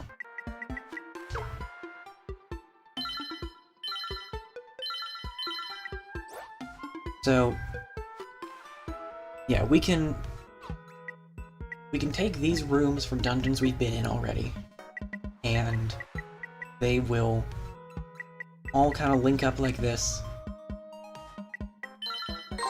and then we can adventure through them. We do get to keep any of the rupees we find here, and as one of the boxes there said, the very last chest that you open will have the Nightmare Key, which means that you need to open every chest in the dungeon.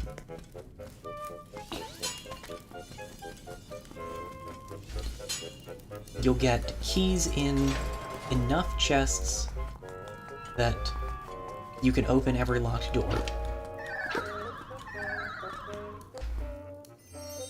And then once you've gotten enough keys, you'll get rupees from the rest until you open one. So since I only had one locked door, I'll now get random rupees from these other chests. Could be 1, could be 5, could be 20, could be 50. I don't think it can be more than 50. They're really determined to give me singular rupees, though. Which is moderately rude.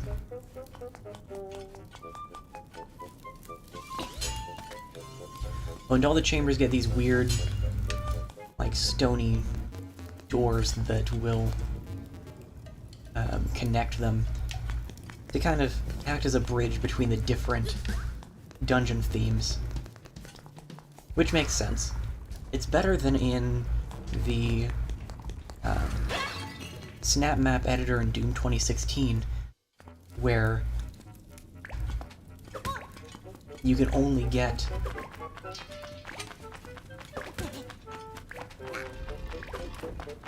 connect rooms to doors of a specific theme. That was kind of a pain. Had to use the Doom level editor for a class once. I'm pretty happy with what I made with it. Doom's is definitely more fully featured than this. Because you can actually... You get the basic layouts of rooms that already exist, but you can place stuff in them. And that's, I think, where this falls a little bit short. It's definitely no Zelda maker.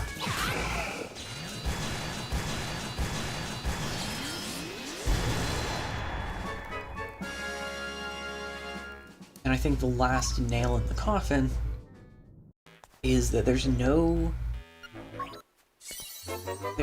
way to, like, upload these or play any online or anything like that. So there's a whole series of challenges we can do, and we can also just do free dungeon creation once we've beaten one. But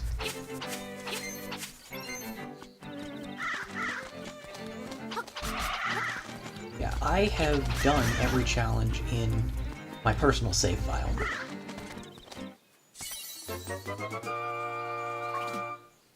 There's nothing super important that you can only get from doing the dungeons, I don't think.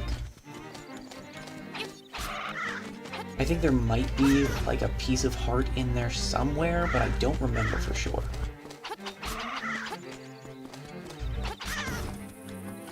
Burning Acorn. Nice. But yeah, I think that they've said in an interview that they would at least partially use Link's Awakening's chamber dungeons as a way of gauging interest in a Zelda maker. And I kind of hope that's not the case, because I would want a fair bit more from a proper Zelda maker. Also, they're just zombies here, I guess.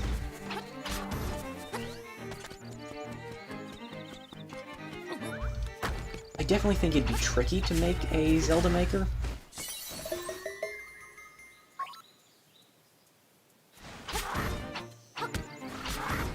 Naturally, I think that a lot of people would primarily be interested in the dungeons, but the average dungeon in a Zelda game is substantially longer than the average Mario level. Now that goes to the graveyard. Fair enough.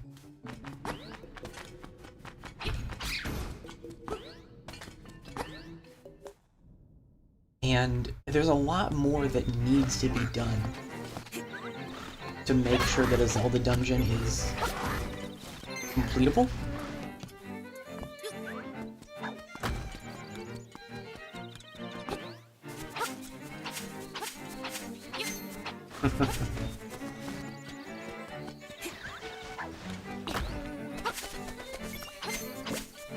So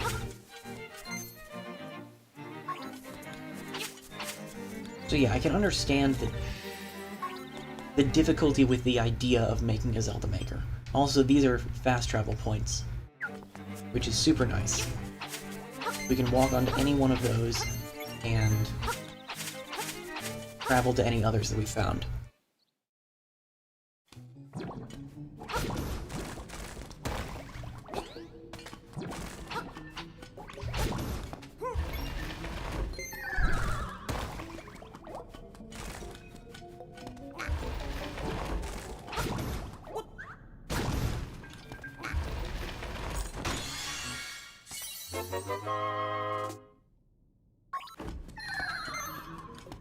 What else? What else? There we go.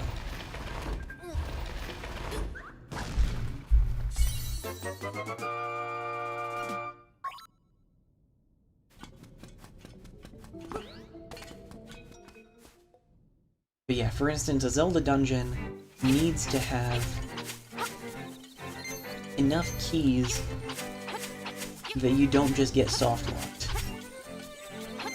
It's super easy to make a level in such a way that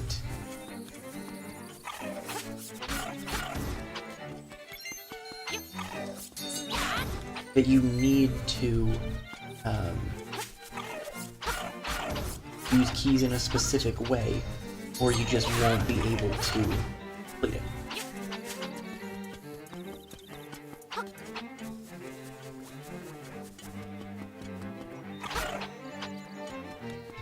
And there's the point of... Actually, I think I need to go grab something from the shop.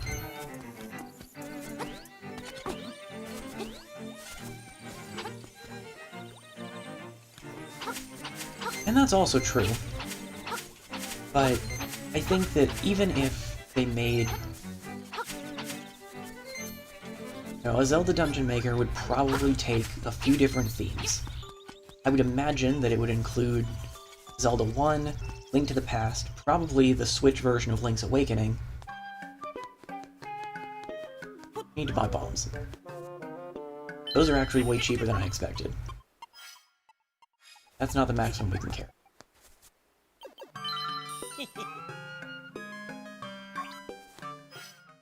That's still not the maximum. But I think that, for instance, a lot of the speed techs that exist in... I mean, especially the first Super Mario Bros. Game, aren't in Mario Maker. So,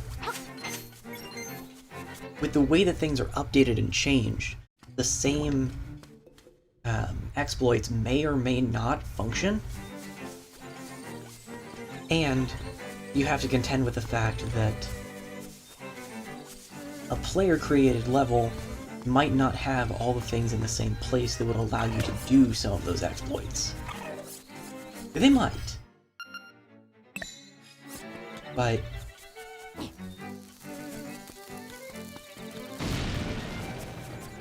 and a Zelda Maker would surely have its own series of exploits that you could pull off.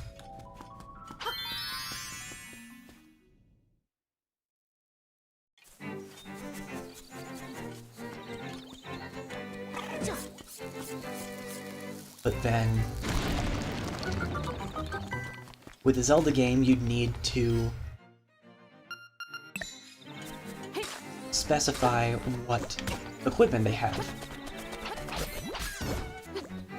Mario is a little bit easier than that because even in the Super Worlds in Mario Maker 2, you don't carry over power-ups between levels. I mean, most actual Mario games you do, but...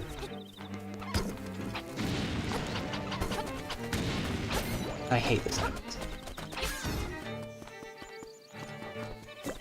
You know, you'd need to set what Link's inventory is, given the theme. Does he have the boomerang? Does he have the hookshot? Does he have bombs? How many? Maybe this is what I was thinking. I think they could do a Zelda Maker is the point.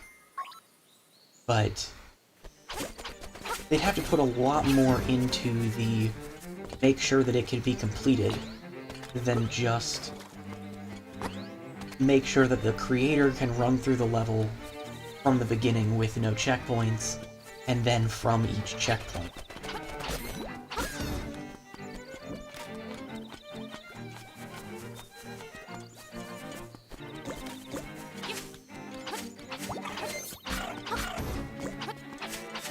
And I think that it would be kind of obnoxious and limiting if they did the same thing that Link's Awakening does with its chamber dungeon, where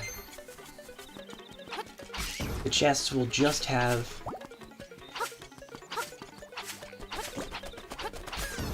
keys until you have all the keys, and then rupees until you get the last one, in which case it's a boss key. Because then in every single dungeon you need to get every single item. And I don't think that's how a lot of people like to play Zelda. A lot of people do.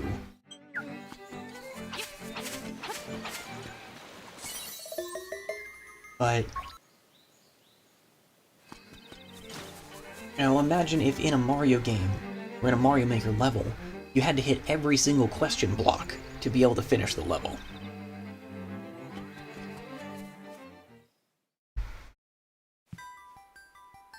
Also, this is where the seashells are used. I am the spirit of the mansion. I have been waiting for someone. One who can overcome the darkness. Find the secret shells, then ascend the platform. You will receive the ultimate sword. How many shells do I have now?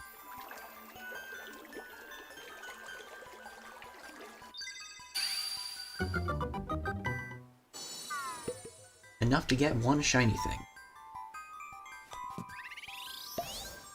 That shiny thing is a piece of heart.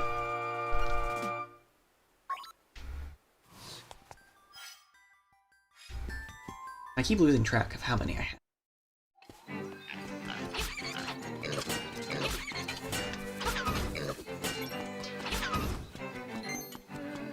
Yeah, I think the biggest thing is that I'm just not sure exactly how they would do that validation process.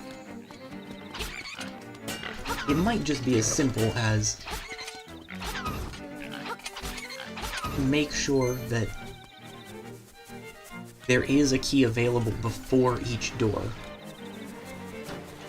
and that there are always enough keys accessible to open every door that can be accessed at a given time.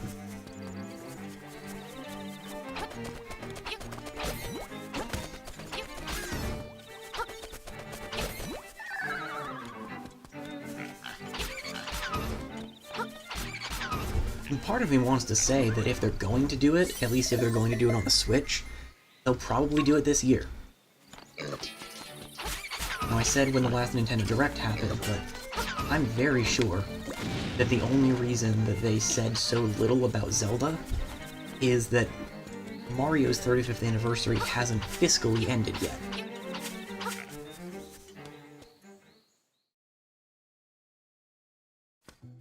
Oh wow, I've just kind of kept going, haven't I? Well, we'll do a couple last things and then we'll end off for today. I really enjoy Link's Awakening, so I am happy to keep playing it. Whoops.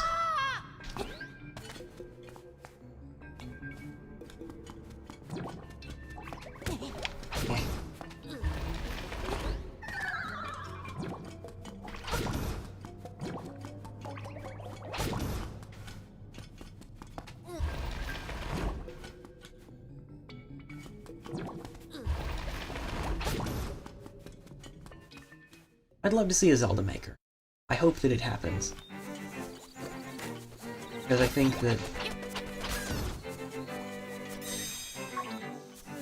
secrets are nigh.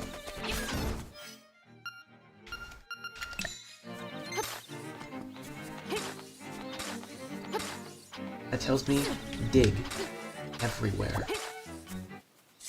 I was right.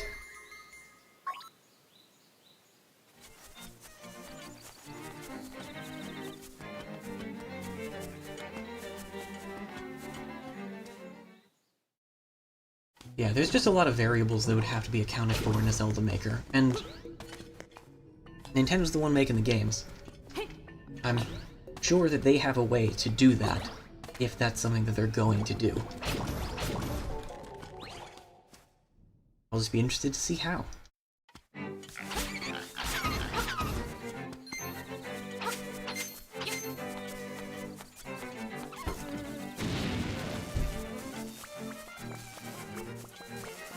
Another warp point here. Can't really do too much down here yet because we can't jump across that gap, and we can't swim. And we definitely can't jump across that. But at least we can get another seashell.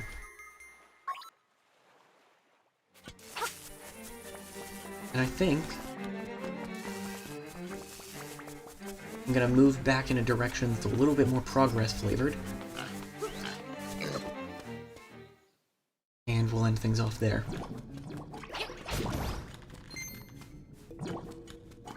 Also, I really hope that if they allow you to have stairs, like the Link's Awakening dungeons do, that they allow you to connect them yourselves. Because that's a huge pain. The fact that it just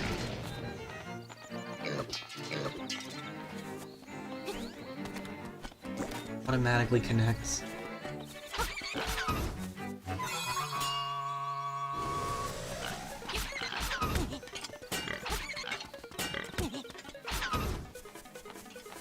And there is a lot of great stuff coming up.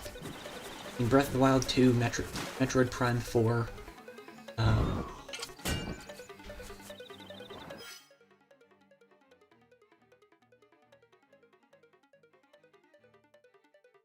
Pokemon Snap comes out next month. We've got the Pokemon Remake and Pokemon Legends coming up. They're not hurting for stuff, right? And Splatoon 3. I don't play Splatoon, so I didn't think of that one immediately, but yeah, there's plenty going on. But a Zelda Maker would be rad. Anyway, I'm gonna end off the stream for now. Hopefully, I'll be feeling up to another stream on Tuesday. I know it's been a little bit. And then I'll be playing more Link's Awakening next Saturday. So, until then, thank you very much for watching, and I hope you have a good evening.